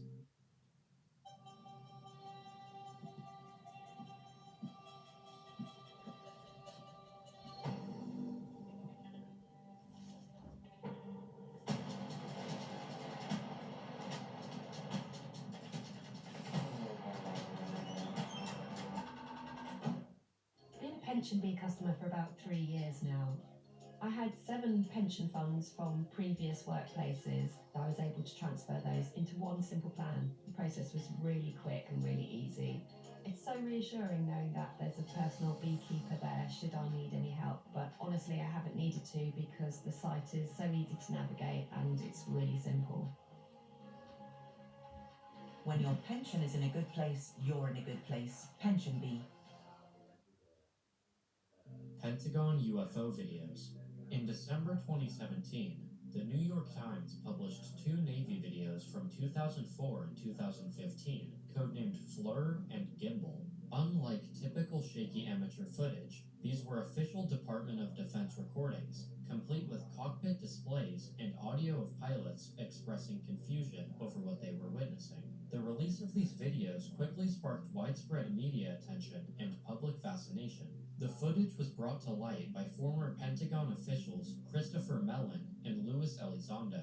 Elizondo, who had directed the Advanced Aerospace Threat Identification Program, claimed the program had quietly investigated unidentified aerial phenomena from 2007 to 2012 using nearly $22 million in classified funding. He resigned in 2017, citing government secrecy and a lack of serious attention to the potential security implications of these encounters. In April 2020, the Pentagon officially declassified the 3 videos, confirming their authenticity and stating they posed no known threat to national security. By 2021, the government established the All-Domain Anomaly Resolution Office to expand investigations. The office reviewed additional Navy footage showing pyramid-shaped and spherical objects over the California coast. Out of 144 reported incidents, only 1 was definitively explained as a weather balloon. The others involved aircrafts exhibiting flight characteristics, including hypersonic speeds, abrupt stops, sharp turns, and even the ability to enter the ocean without causing a splash. Government officials, including NASA Administrator Bill Nelson and Director of National Intelligence Avril Haines, acknowledged the sightings as real and deserving of further study. Skeptics argue these sightings could be attributed to camera artifacts and other digital malfunctions. However, the Pentagon UFO videos remain a hot topic for ongoing debates about national security, advanced technology, and the possibility of extraterrestrial beings. Abraham Lincoln assassination. On April 14, 1865, President Abraham Lincoln was shot in the head by Confederate sympathizer John Wilkes Booth while attending a play at Ford's Theater in Washington, D.C. Booth fled, but was killed 12 days later after a massive manhunt, with Lincoln dying the next morning on April 15th. Just days before his assassination, Lincoln told his wife and friends about a chilling dream he had where he wandered the White House and saw a covered corpse guarded by soldiers, with mourners saying the president had been assassinated. He believed the dream was prophetic, but tried to dismiss it as coincidence. Booth's co-conspirators, Mary Surratt, Lewis Powell, David Harold, and George Atzerodt, were later captured and executed for their involvement in the plot. As for theories, there's not really much to cover here, but I do admit that Lincoln's dream is incredibly creepy. JFK assassination. The assassination of President John F. Kennedy sparked widespread suspicion that Lee Harvey Oswald did not act alone. Numerous theories have emerged implicating groups like the CIA, Mafia, Vice President Lyndon B. Johnson, Fidel Castro's Cuba, and even the KGB in a coordinated plot. While the Warren Commission in 1964 concluded that Oswald acted solo, the HSCA reopened the case in 1979 and found the original investigation seriously flawed. The HSCA ruled that 4 shots were likely fired and that a conspiracy was probable, though it still affirmed Oswald's status as the shooter. Conspiracy theorists have pointed to inconsistencies, suppressed evidence, witness intimidation, and fabricated materials like the single bullet, magic bullet theory, the Zapruder film, and autopsy findings. Some also propose theories of multiple gunmen shooting from different locations, such as the Grassy Knoll or Daltex building. However, critics dispute these claims, noting that analyses like the National Academy of Sciences' examination of acoustic data and Kodak's audit of the Zapruder film found no manipulation. Debate still runs rampant, fueled by released and still withheld documents under the JFK Records Act, with the most recent batch of records released in March 2025. 2012 phenomenon. The 2012 phenomenon was a global wave of speculation and fear centered around December 21st, 2012, the day marking the end of a 5,126-year cycle in the Mayan long count calendar. While Mayan scholars explained that this date simply ended one calendrical period and began another, many people interpreted it as a prediction of a world-changing event or even total apocalypse. From online forums to documentaries, stories spread about everything from a rogue planet called Nibiru colliding with Earth, massive solar flares causing catastrophic geomagnetic storms, and even the Earth's magnetic poles flipping. Some believed in a galactic alignment where the Earth would line up with the center of the Milky Way, triggering unknown cosmic forces. Others followed theories like Terence McKenna's Time Wave Zero, which claimed that time itself was speeding toward a singularity of infinite complexity on that day. Scientists and NASA repeatedly debunked these ideas, explaining there was no astronomical event or ancient prophecy supporting such claims. In 2012, media coverage, internet discussions, and pop culture helped the phenomenon spread like wildfire. The disaster film 2012 amplified fears by portraying a massive global destruction event, and countless websites and survivalist communities fueled the buzz. Many people prepared for disaster by stockpiling supplies or traveling to places believed to be safe, like certain Mayan ruins or small villages thought to hold mystical protection. Surveys showed that about 10% of people worldwide believed the Mayan calendar predicted the end of the world, with even higher numbers in countries like China and Russia. NASA received thousands of concerned questions as the date neared, including questions from parents worried about their children's fears. When December 21st came and went without incident, the event was widely recognized as another false doomsday prophecy, yet it revealed how deeply humans attach meaning to calendrical milestones. The 2012 phenomenon joins a long history of apocalyptic predictions that reflect our fascination with endings and new beginnings. From Y2K to ancient prophecies, it shows how culture, fear, and curiosity intertwine in times of uncertainty. Bermuda Triangle. The Bermuda Triangle is a loosely defined region in the North Atlantic Ocean where ships and planes are said to mysteriously vanish without a trace. Official investigations of anomalies that take place in the region use explanations such as unpredictable weather, magnetic anomalies, or human error to expound unusual activity. Some theories, especially those circulating online, suggest time warps, underwater alien bases, or even interdimensional portals. The mystery has fueled endless speculation across forums and conspiracy websites. Despite explanations and investigations by sources like the United States government, the Bermuda Triangle remains one of the most talked about unexplainable anomalies in paranormal and conspiracy circles. Titanic.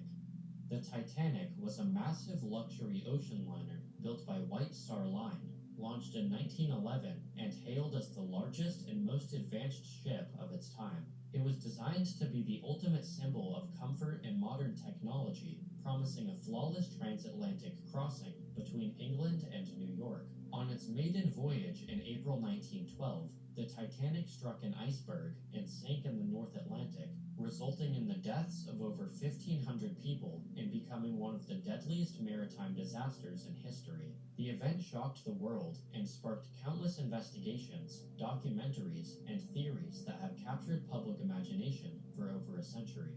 One of the more fascinating theories surrounding the Titanic disaster is that the ship that sank wasn't actually the Titanic, but its nearly identical sister ship, the Olympic. According to this idea, the White Star Line was struggling financially after the Olympic suffered major damage in a collision the previous year. The theory claims that to save money and collect a hefty insurance payout, the company secretly swapped the damaged Olympic with the Titanic. The damaged Olympic was disguised as the Titanic and sent on the ill-fated maiden voyage, deliberately sinking so the company could claim insurance on the supposedly brand new ship. Meanwhile, the still intact Titanic continued service as the Olympic. While the ships looked almost identical and such a swap might seem possible, there's no solid evidence to prove that it happened. Historians generally dismiss the theory, pointing to survivor accounts, ship plans, and official inquiries that confirm it was indeed the Titanic that sank. Still, the Titanic switch theory remains an interesting theory that still breeds discussion in communities like r/Titanic and Encyclopedia Titanica. Your colours are sharp and your whites are crisp. Do you use Daz by any chance? Yes, I do. It smells so fresh. It's a newborn baby's head. Its transcendental bouquet of aroma teleports me to a state of warm familial comfort. Lovely, dear. Laundry Fragrance woke up today and chose benign war. Daz, fancy cleaning for everyone. Yes, it does. Fancy cleaning for everyone. Today at Mercosphere, we presented the 10x Spire, delivering 10x impact on your organization. And after feeling the inspiring atmosphere, feeling all the trust of the procurement community over here of the Mercosphere in Berlin, we feel more than ever empowered to execute on our vision to deliver the 10x buying experience to our customers and beyond.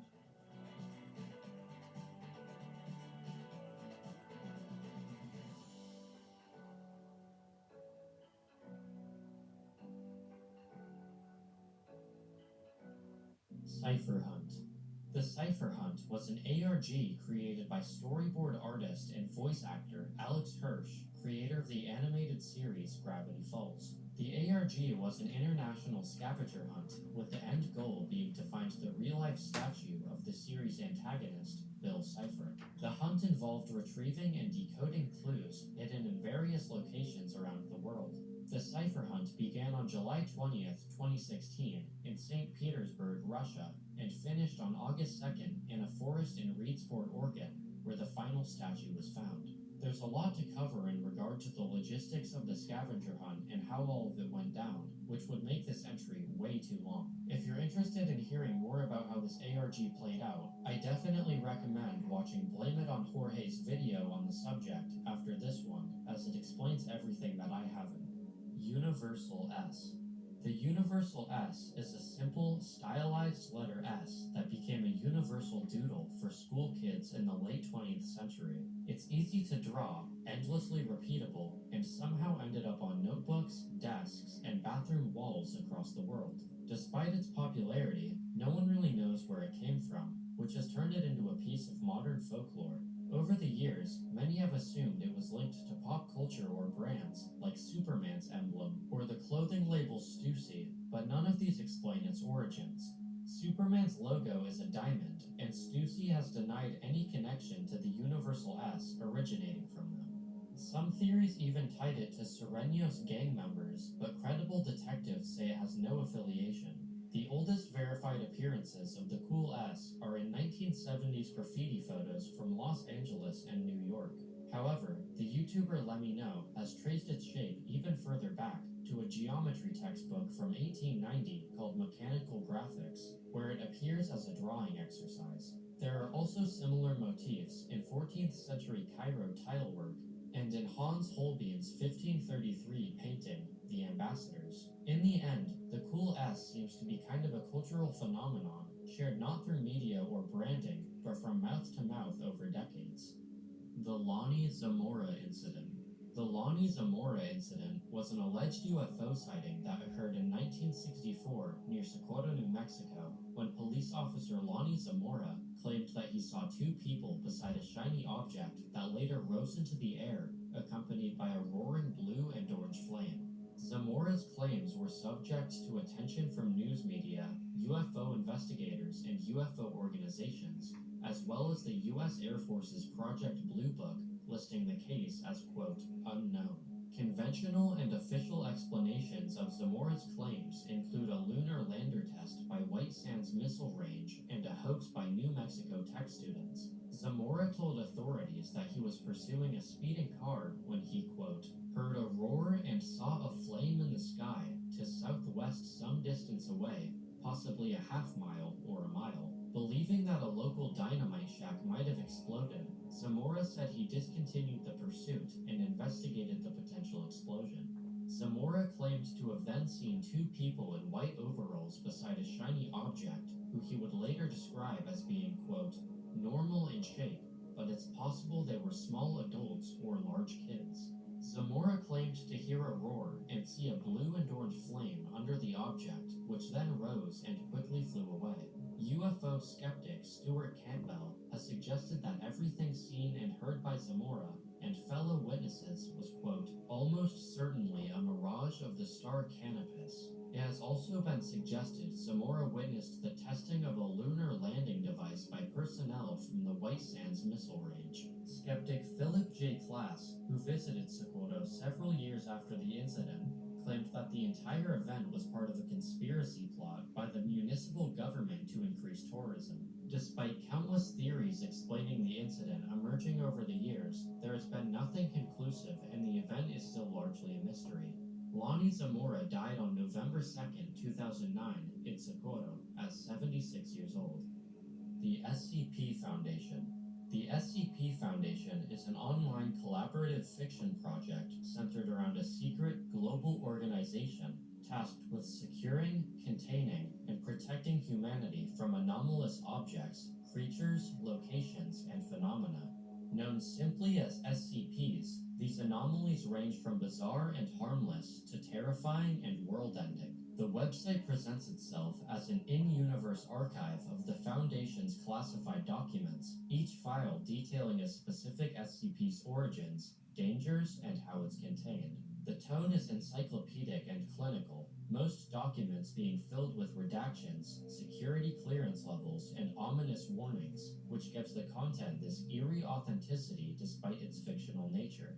The project began in 2008 on the paranormal board of 4chan, where a user posted a creepypasta-style thread about SCP-173, a hostile statue-like creature that only moves when observed, just like that one Doctor Who episode. The post was so well received that others began writing their own SCPs in the same style, eventually leading to the creation of the SCP Wiki, a dedicated website where thousands of contributors have since expanded the universe. Each SCP entry is formatted like a classified report and includes several sections, a numbered designation, a containment procedure detailing how the SCP must be secured, and a description outlining its habitat, nature, and abilities. Entries also include incident reports, recovery logs, and researcher notes, which further expand the narrative and give lore explanations for the Foundation's shadowy operations. The website's collaborative model means anyone can submit their own SCPs or stories, provided they follow the site's strict writing policies. Submissions are peer-reviewed by the community, and poorly received articles are eventually deleted. Beyond the wiki itself,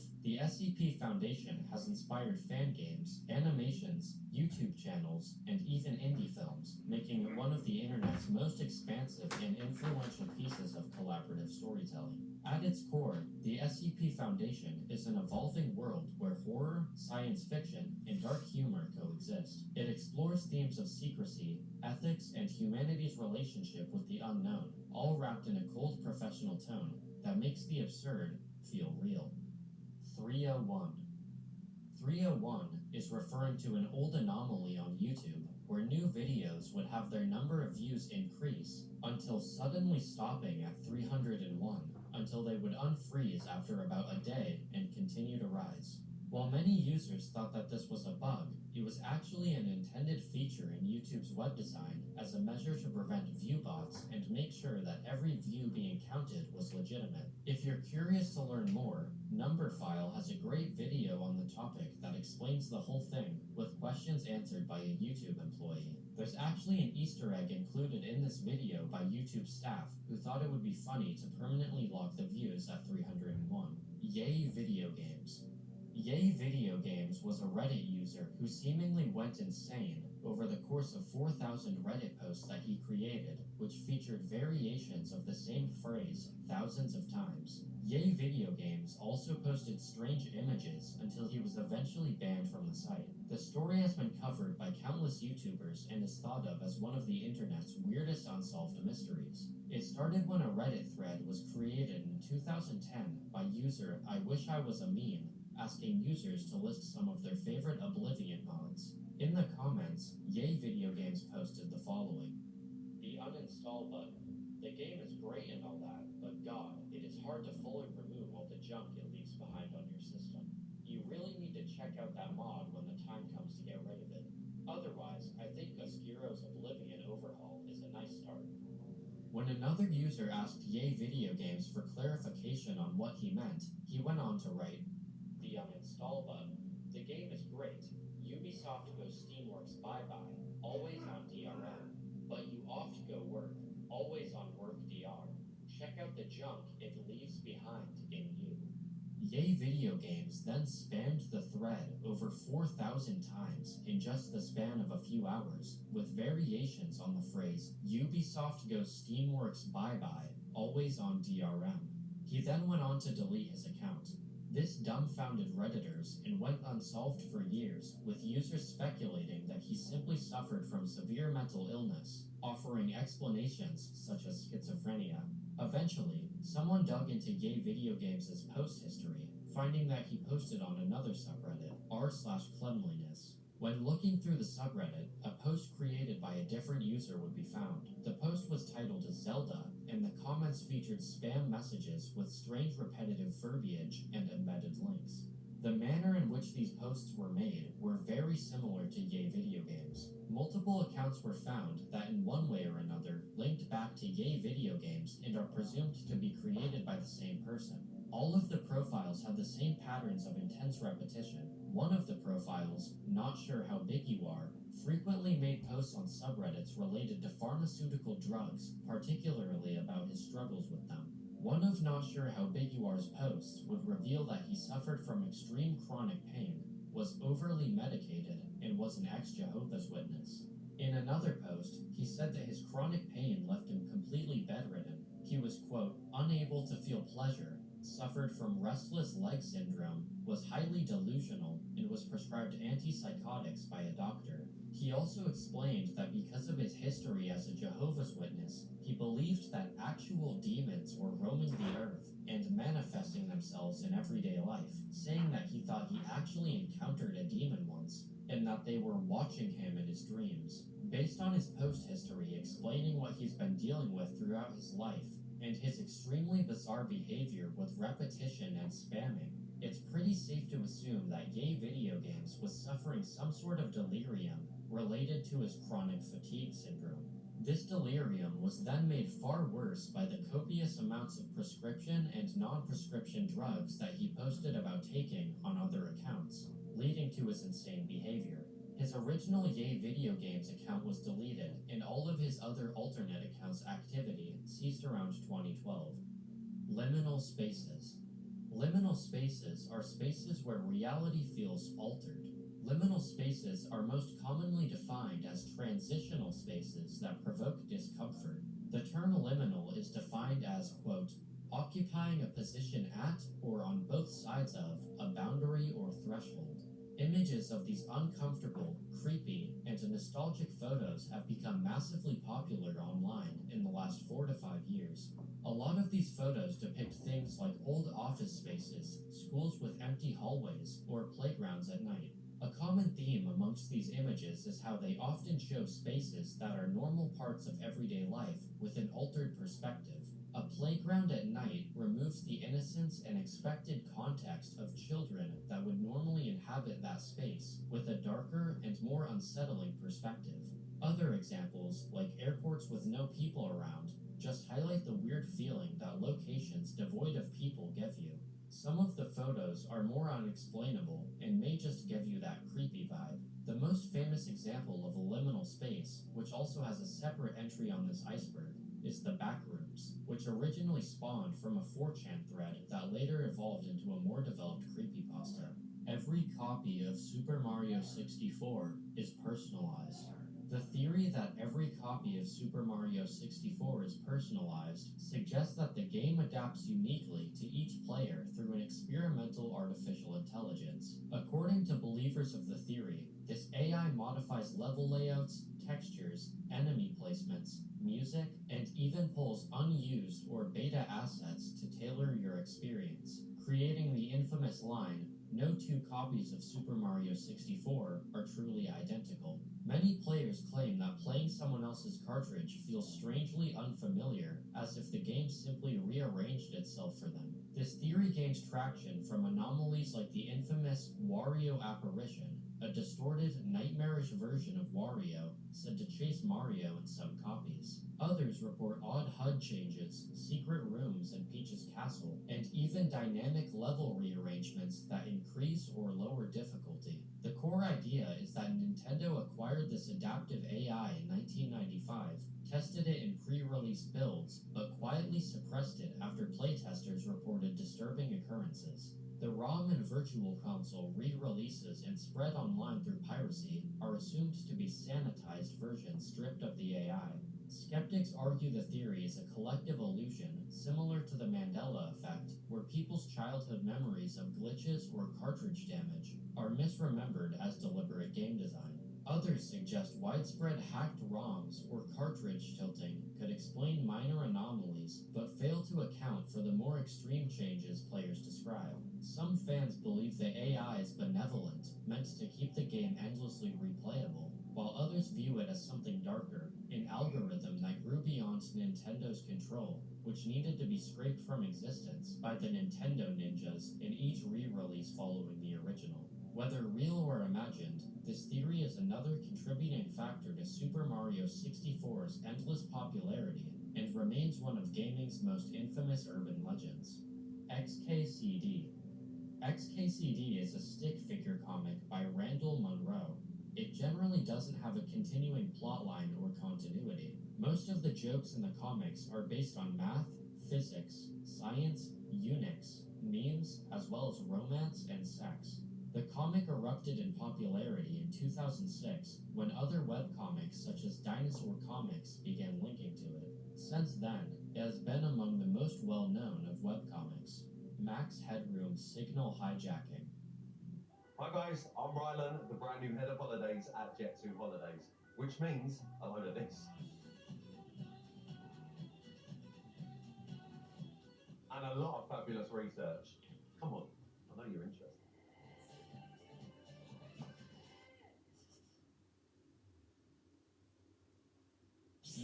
Again, at last.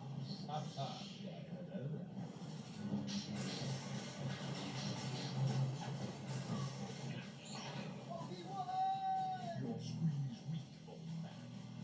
If you power me down, I shall become more powerful than you. No! Become more powerful than ever with an upgrade at sex. The Max Headroom incident was a hijacking of the TV signals of two stations in Chicago on November 22nd, 1987, that briefly sent a broadcast of an unidentified person wearing a Max Headroom mask and costume to thousands of viewers. The first incident took place at 9:14 p.m. during an airing of WGN-TV's 9 o'clock news. Viewers' screens went black for about 15 seconds before the image of a person wearing a Max Headroom mask and sunglasses appeared. The masked person rocked back and forth erratically in front of a rotating metal panel that mimicked the real Max Headroom's background animation, accompanied by a staticky buzzing sound. The intrusion lasted for about 30 seconds before it was cut off by WGN engineers regaining control of their broadcast tower. After returning, WGN sports anchor Dan Roan commented, Well, if you're wondering what's happened, so am I. Actually, the computer that we have running our news from time to time took off and went wild. So what we're going to do is start over from the top with the Bears. The second intrusion happened on the same night, around 2 hours later, when the signal of WTTW was interrupted during a Doctor Who airing. This intrusion featured the same Max Headroom impersonator, this time with audible speech. The masked man spent the next minute making a series of unrelated comments and cultural references interspersed with noises and exclamations.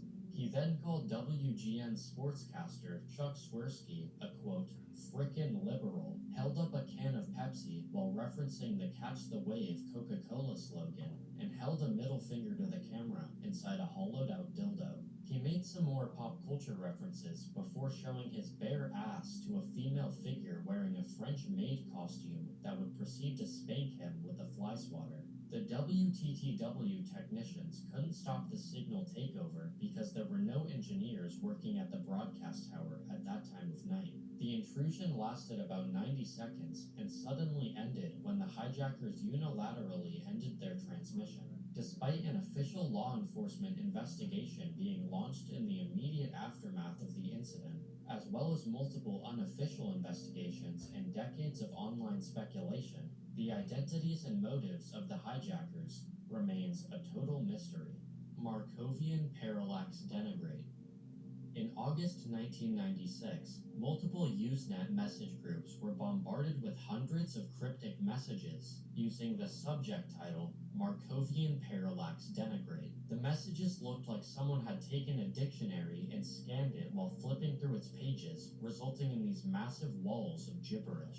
Early recipients of these text walls dismissed them as spam, but their unpredictability and scale soon made them infamous as one of the internet's earliest mysteries. One popular theory among those who have attempted decoding the text is that the messages were generated by an early Markov chain program that was stringing random words together based on patterns. In 2016, journalist Kevin Morris would track the messages to an email address belonging to University of Wisconsin student Susan Lindauer. Lindauer denied any involvement, and it was later determined her address was used to conceal the true sender. To this day, no one knows who sent these messages or what their purpose truly was, and it remains one of the most important fossils in internet mystery-solving communities. WebDriver Torso. WebDriver Torso is a YouTube channel that was created by Google themselves on March 7th, 2013. The channel has uploaded more than 600,000 test videos. Each of these videos contain two red and blue rectangles against a white background, accompanied by computer-generated white noise. There were a few times the videos broke the traditional format. For example, they uploaded a Rick Roll meme in their signature red and blue color scheme. Before Google revealed the channel's purpose, people theorized the videos were coded spy transmissions and even tried linking it to the Cicada 3301 puzzles. In 2014, YouTube would disclose the channel's purpose, stating they're made to test YouTube's video quality when uploading files, using the channel as a benchmark for YouTube's compression quality. Even though it turned out not to be aliens trying to communicate with us, I still really like this entry, and the years of speculation before people finding out its true meaning. The Russian Sleep Experiment. The Russian sleep experiment is a creepypasta that tells the story of 5 Soviet-era test subjects being exposed to an experimental stimulant that entirely prevents the subjects from sleeping. The story recounts an experiment set in 1947 at a secret Soviet testing facility where scientists gave political prisoners a drug via gas chambers that prevented sleep for 15 days. As the experiment progresses, the lack of sleep transforms the subjects into violent zombie-like creatures that become addicted to the gas. At the end of the story, every character dies except one scientist. This image that has circulated around the internet for years and is mostly associated with the creepypasta is actually an animatronic Halloween prop called Spasm. Babushka Lady. The Babushka Lady is an unidentified woman who was present during John F. Kennedy's assassination in 1963. The Babushka Lady nickname originated from the headscarf she wore during the assassination. Multiple eyewitnesses and recordings like the Zapruder film show her standing on the grass between Elm and Maine, peacefully filming the motorcade as other spectators were ducking for cover from the gunshots. Once the shots had stopped, she was seen heading towards the grassy knoll, eventually walking east on Elm and vanishing into obscurity. In 1970, a woman named Beverly Oliver claimed she was the infamous Babushka Lady, but her account was later dismissed after it was discovered the camera model she supposedly used wasn't made until 6 years after the assassination. As of today, the only testimony we have possibly linking the Babushka Lady to any surviving film is from Gary Mack, who claimed a woman entered the Kodak Dallas office and provided a single photo which aligned with the presumed position Babushka Lady was spotted in multiple films. Unfortunately, the photo was extremely blurry and deemed virtually useless by Mack. As of today, no one else has come forward as Babushka Lady, and we might never know who she was and where that film ended up. Paul is dead. Paul is Dead is a conspiracy theory stating that Paul McCartney of the Beatles died in 1966 and was secretly replaced by a look-alike. According to this theory, McCartney died in a car crash, and to spare the public from mourning his death, the surviving Beatles replaced him with a look-alike, later communicating the secret through subtle details in their albums. McCartney later parodied the hoax with the title and cover art of his 1993 album, Paul is Live. The urban legend was among 10 of the world's most enduring conspiracy theories, according to Time magazine in 2009. D.B. Cooper. D.B. Cooper was an unidentified man who hijacked Northwest Orient Airlines Flight 305 during a flight from Portland, Oregon to Seattle, Washington.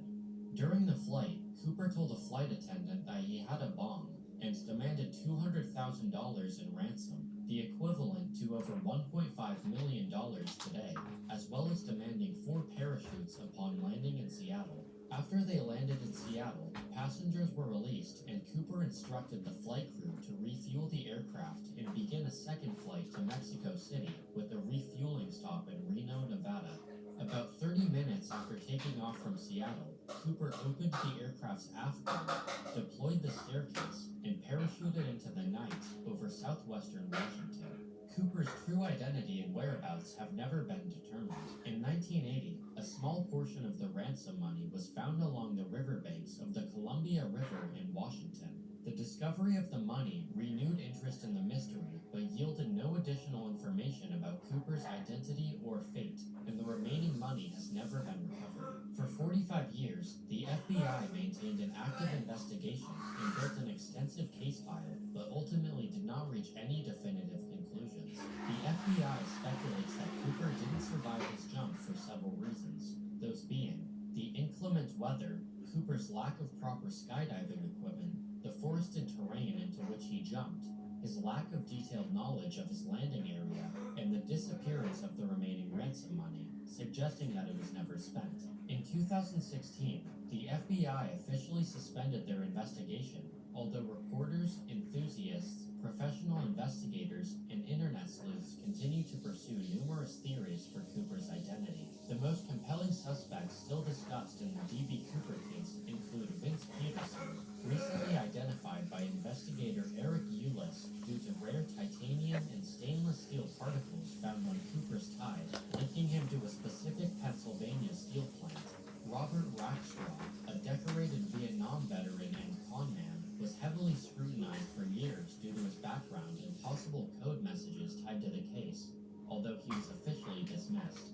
Sheridan Peterson, a former Boeing engineer and smoke jumper, matched Cooper's profile in experience and looks, but DNA did not link him. These three remain the most discussed due to their plausible motives, skills, and partial physical matches, but no definitive proof has surfaced, and the D.B. Cooper case will likely forever remain a mystery.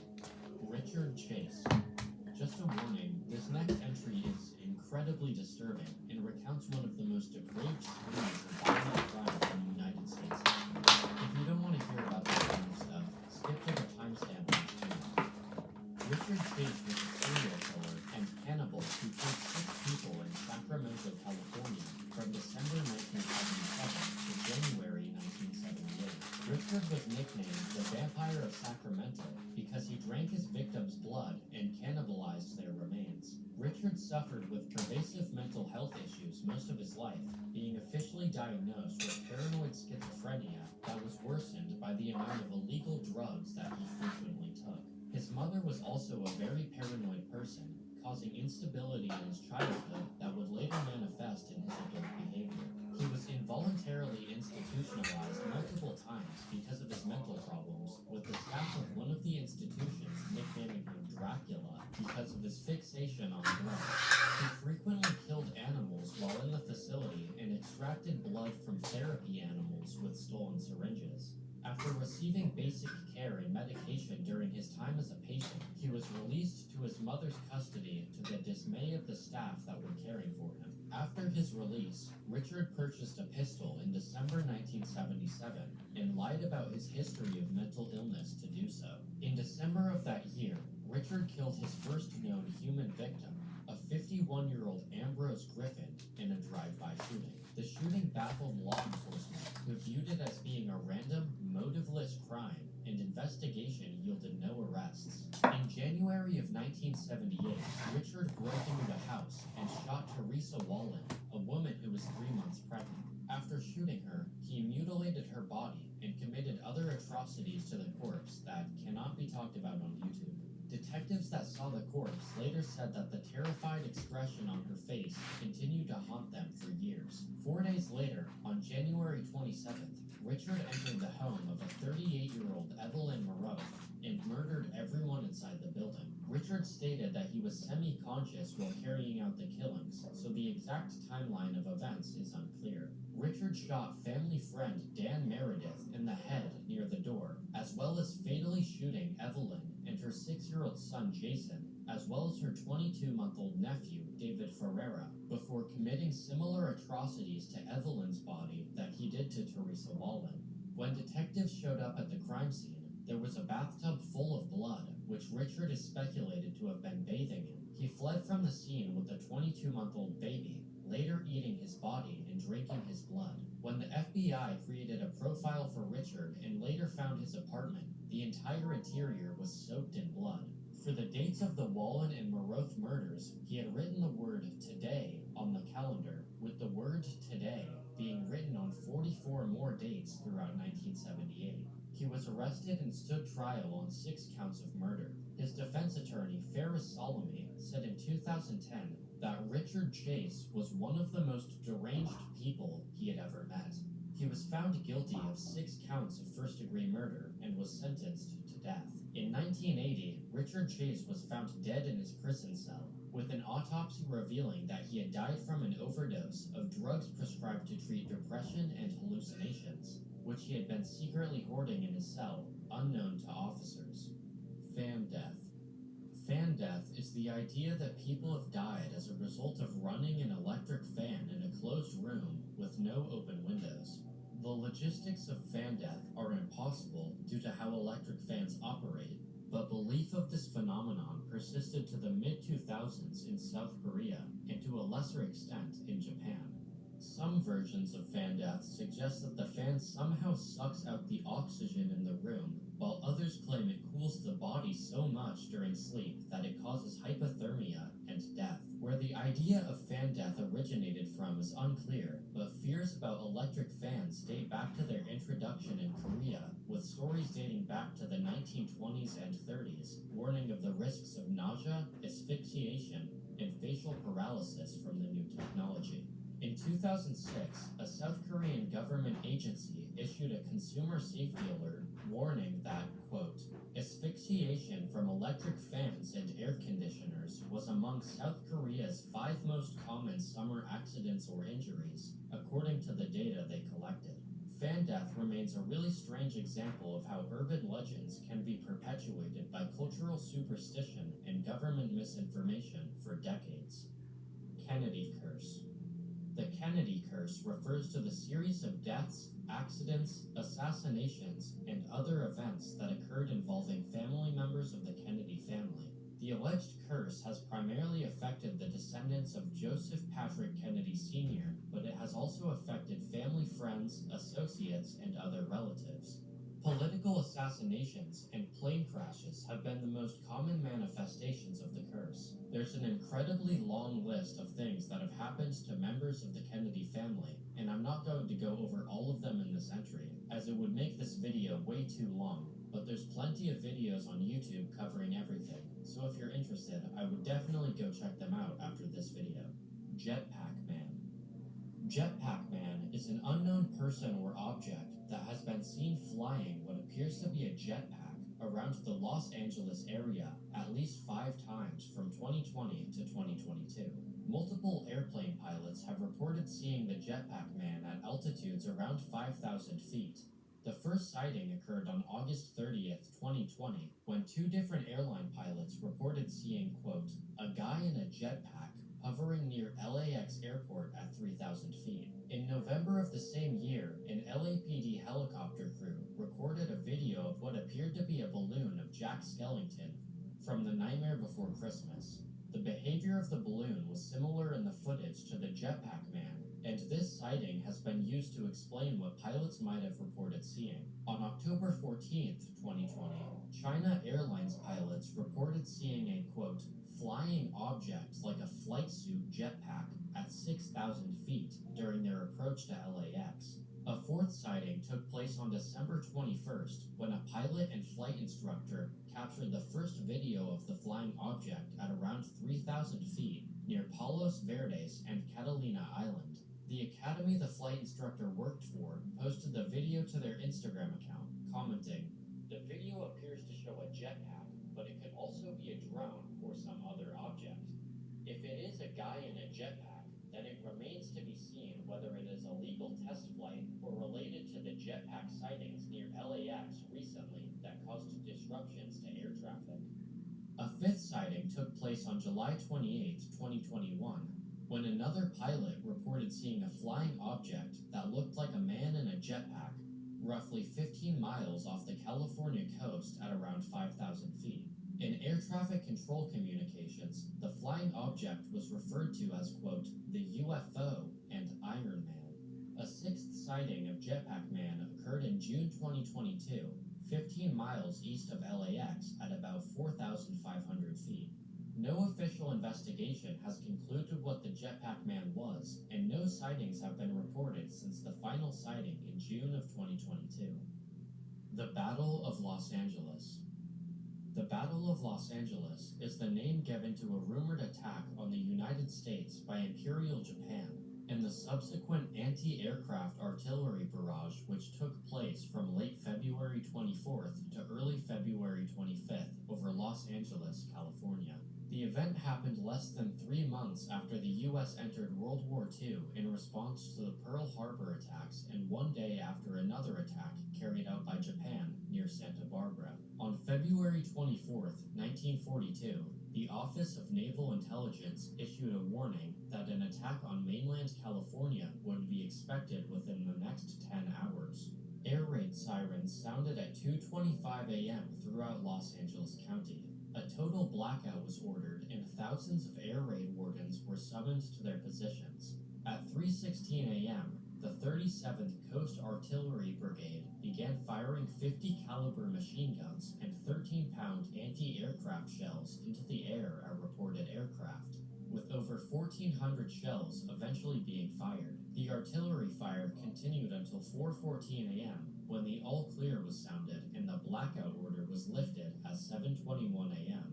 5 civilians died as an indirect result of the artillery fire, 3 being killed in car accidents caused by the ensuing chaos and 2 of heart attacks due to the stress of the event. Hours after the end of the air raid, Secretary of the Navy Frank Knox held a press conference saying the entire incident had been a false alarm due to anxiety and war nerves. After World War II ended in 1945, the Japanese government stated that they hadn't flown any airplanes over Los Angeles during the war. The event has been the source of many conspiracy theories, including theories of UFOs. To this day, it's still not entirely clear what really happened during the Battle of Los Angeles. Jack the Ripper. Jack the Ripper was an unidentified serial killer who was active in and around the impoverished Whitechapel district of London, England in 1888. Jack the Ripper's killings typically targeted women working as prostitutes living in the slums of the East End of London. Their bodies were mutilated, and the removal of the internal organs from at least 3 of the victims caused people to speculate that the killer had some anatomical or surgical knowledge. There were 11 murders in the Whitechapel district, with the series of killings being dubbed the Whitechapel Murders, but only 5 of the murders have been directly attributed to being carried out by Jack the Ripper. The canonical 5 Ripper victims are Mary Ann Nichols, Annie Chapman, Elizabeth Stride, Catherine Eddowes, and Mary Jane Kelly. Each of the canonical 5 murders that are directly linked to Jack the Ripper were perpetrated at night, on or close to a weekend, either at the end of a month or a week or so after. The mutilations to the victims became increasingly severe as the series of murders proceeded, except for that of Elizabeth Stride, whose attacker may have been interrupted. Over the course of the Whitechapel murders, the police, newspapers, and other members of the public received hundreds of letters regarding the case. Hundreds of these letters claimed to have been written by the killer himself, and 3 of these in particular are of interest: the Dear Boss letter, the Saucy Jackie postcard, and the From Hell letter. Initially, the Dear Boss letter was considered a hoax, but when one of the victims was found 3 days after the letter's postmark with a section of one ear cut from her body, the promise of the letter's author to, quote, clip the lady's ears off gained attention. Most of the letters that followed copied this letter's tone. The Saucy Jackie postcard had handwriting similar to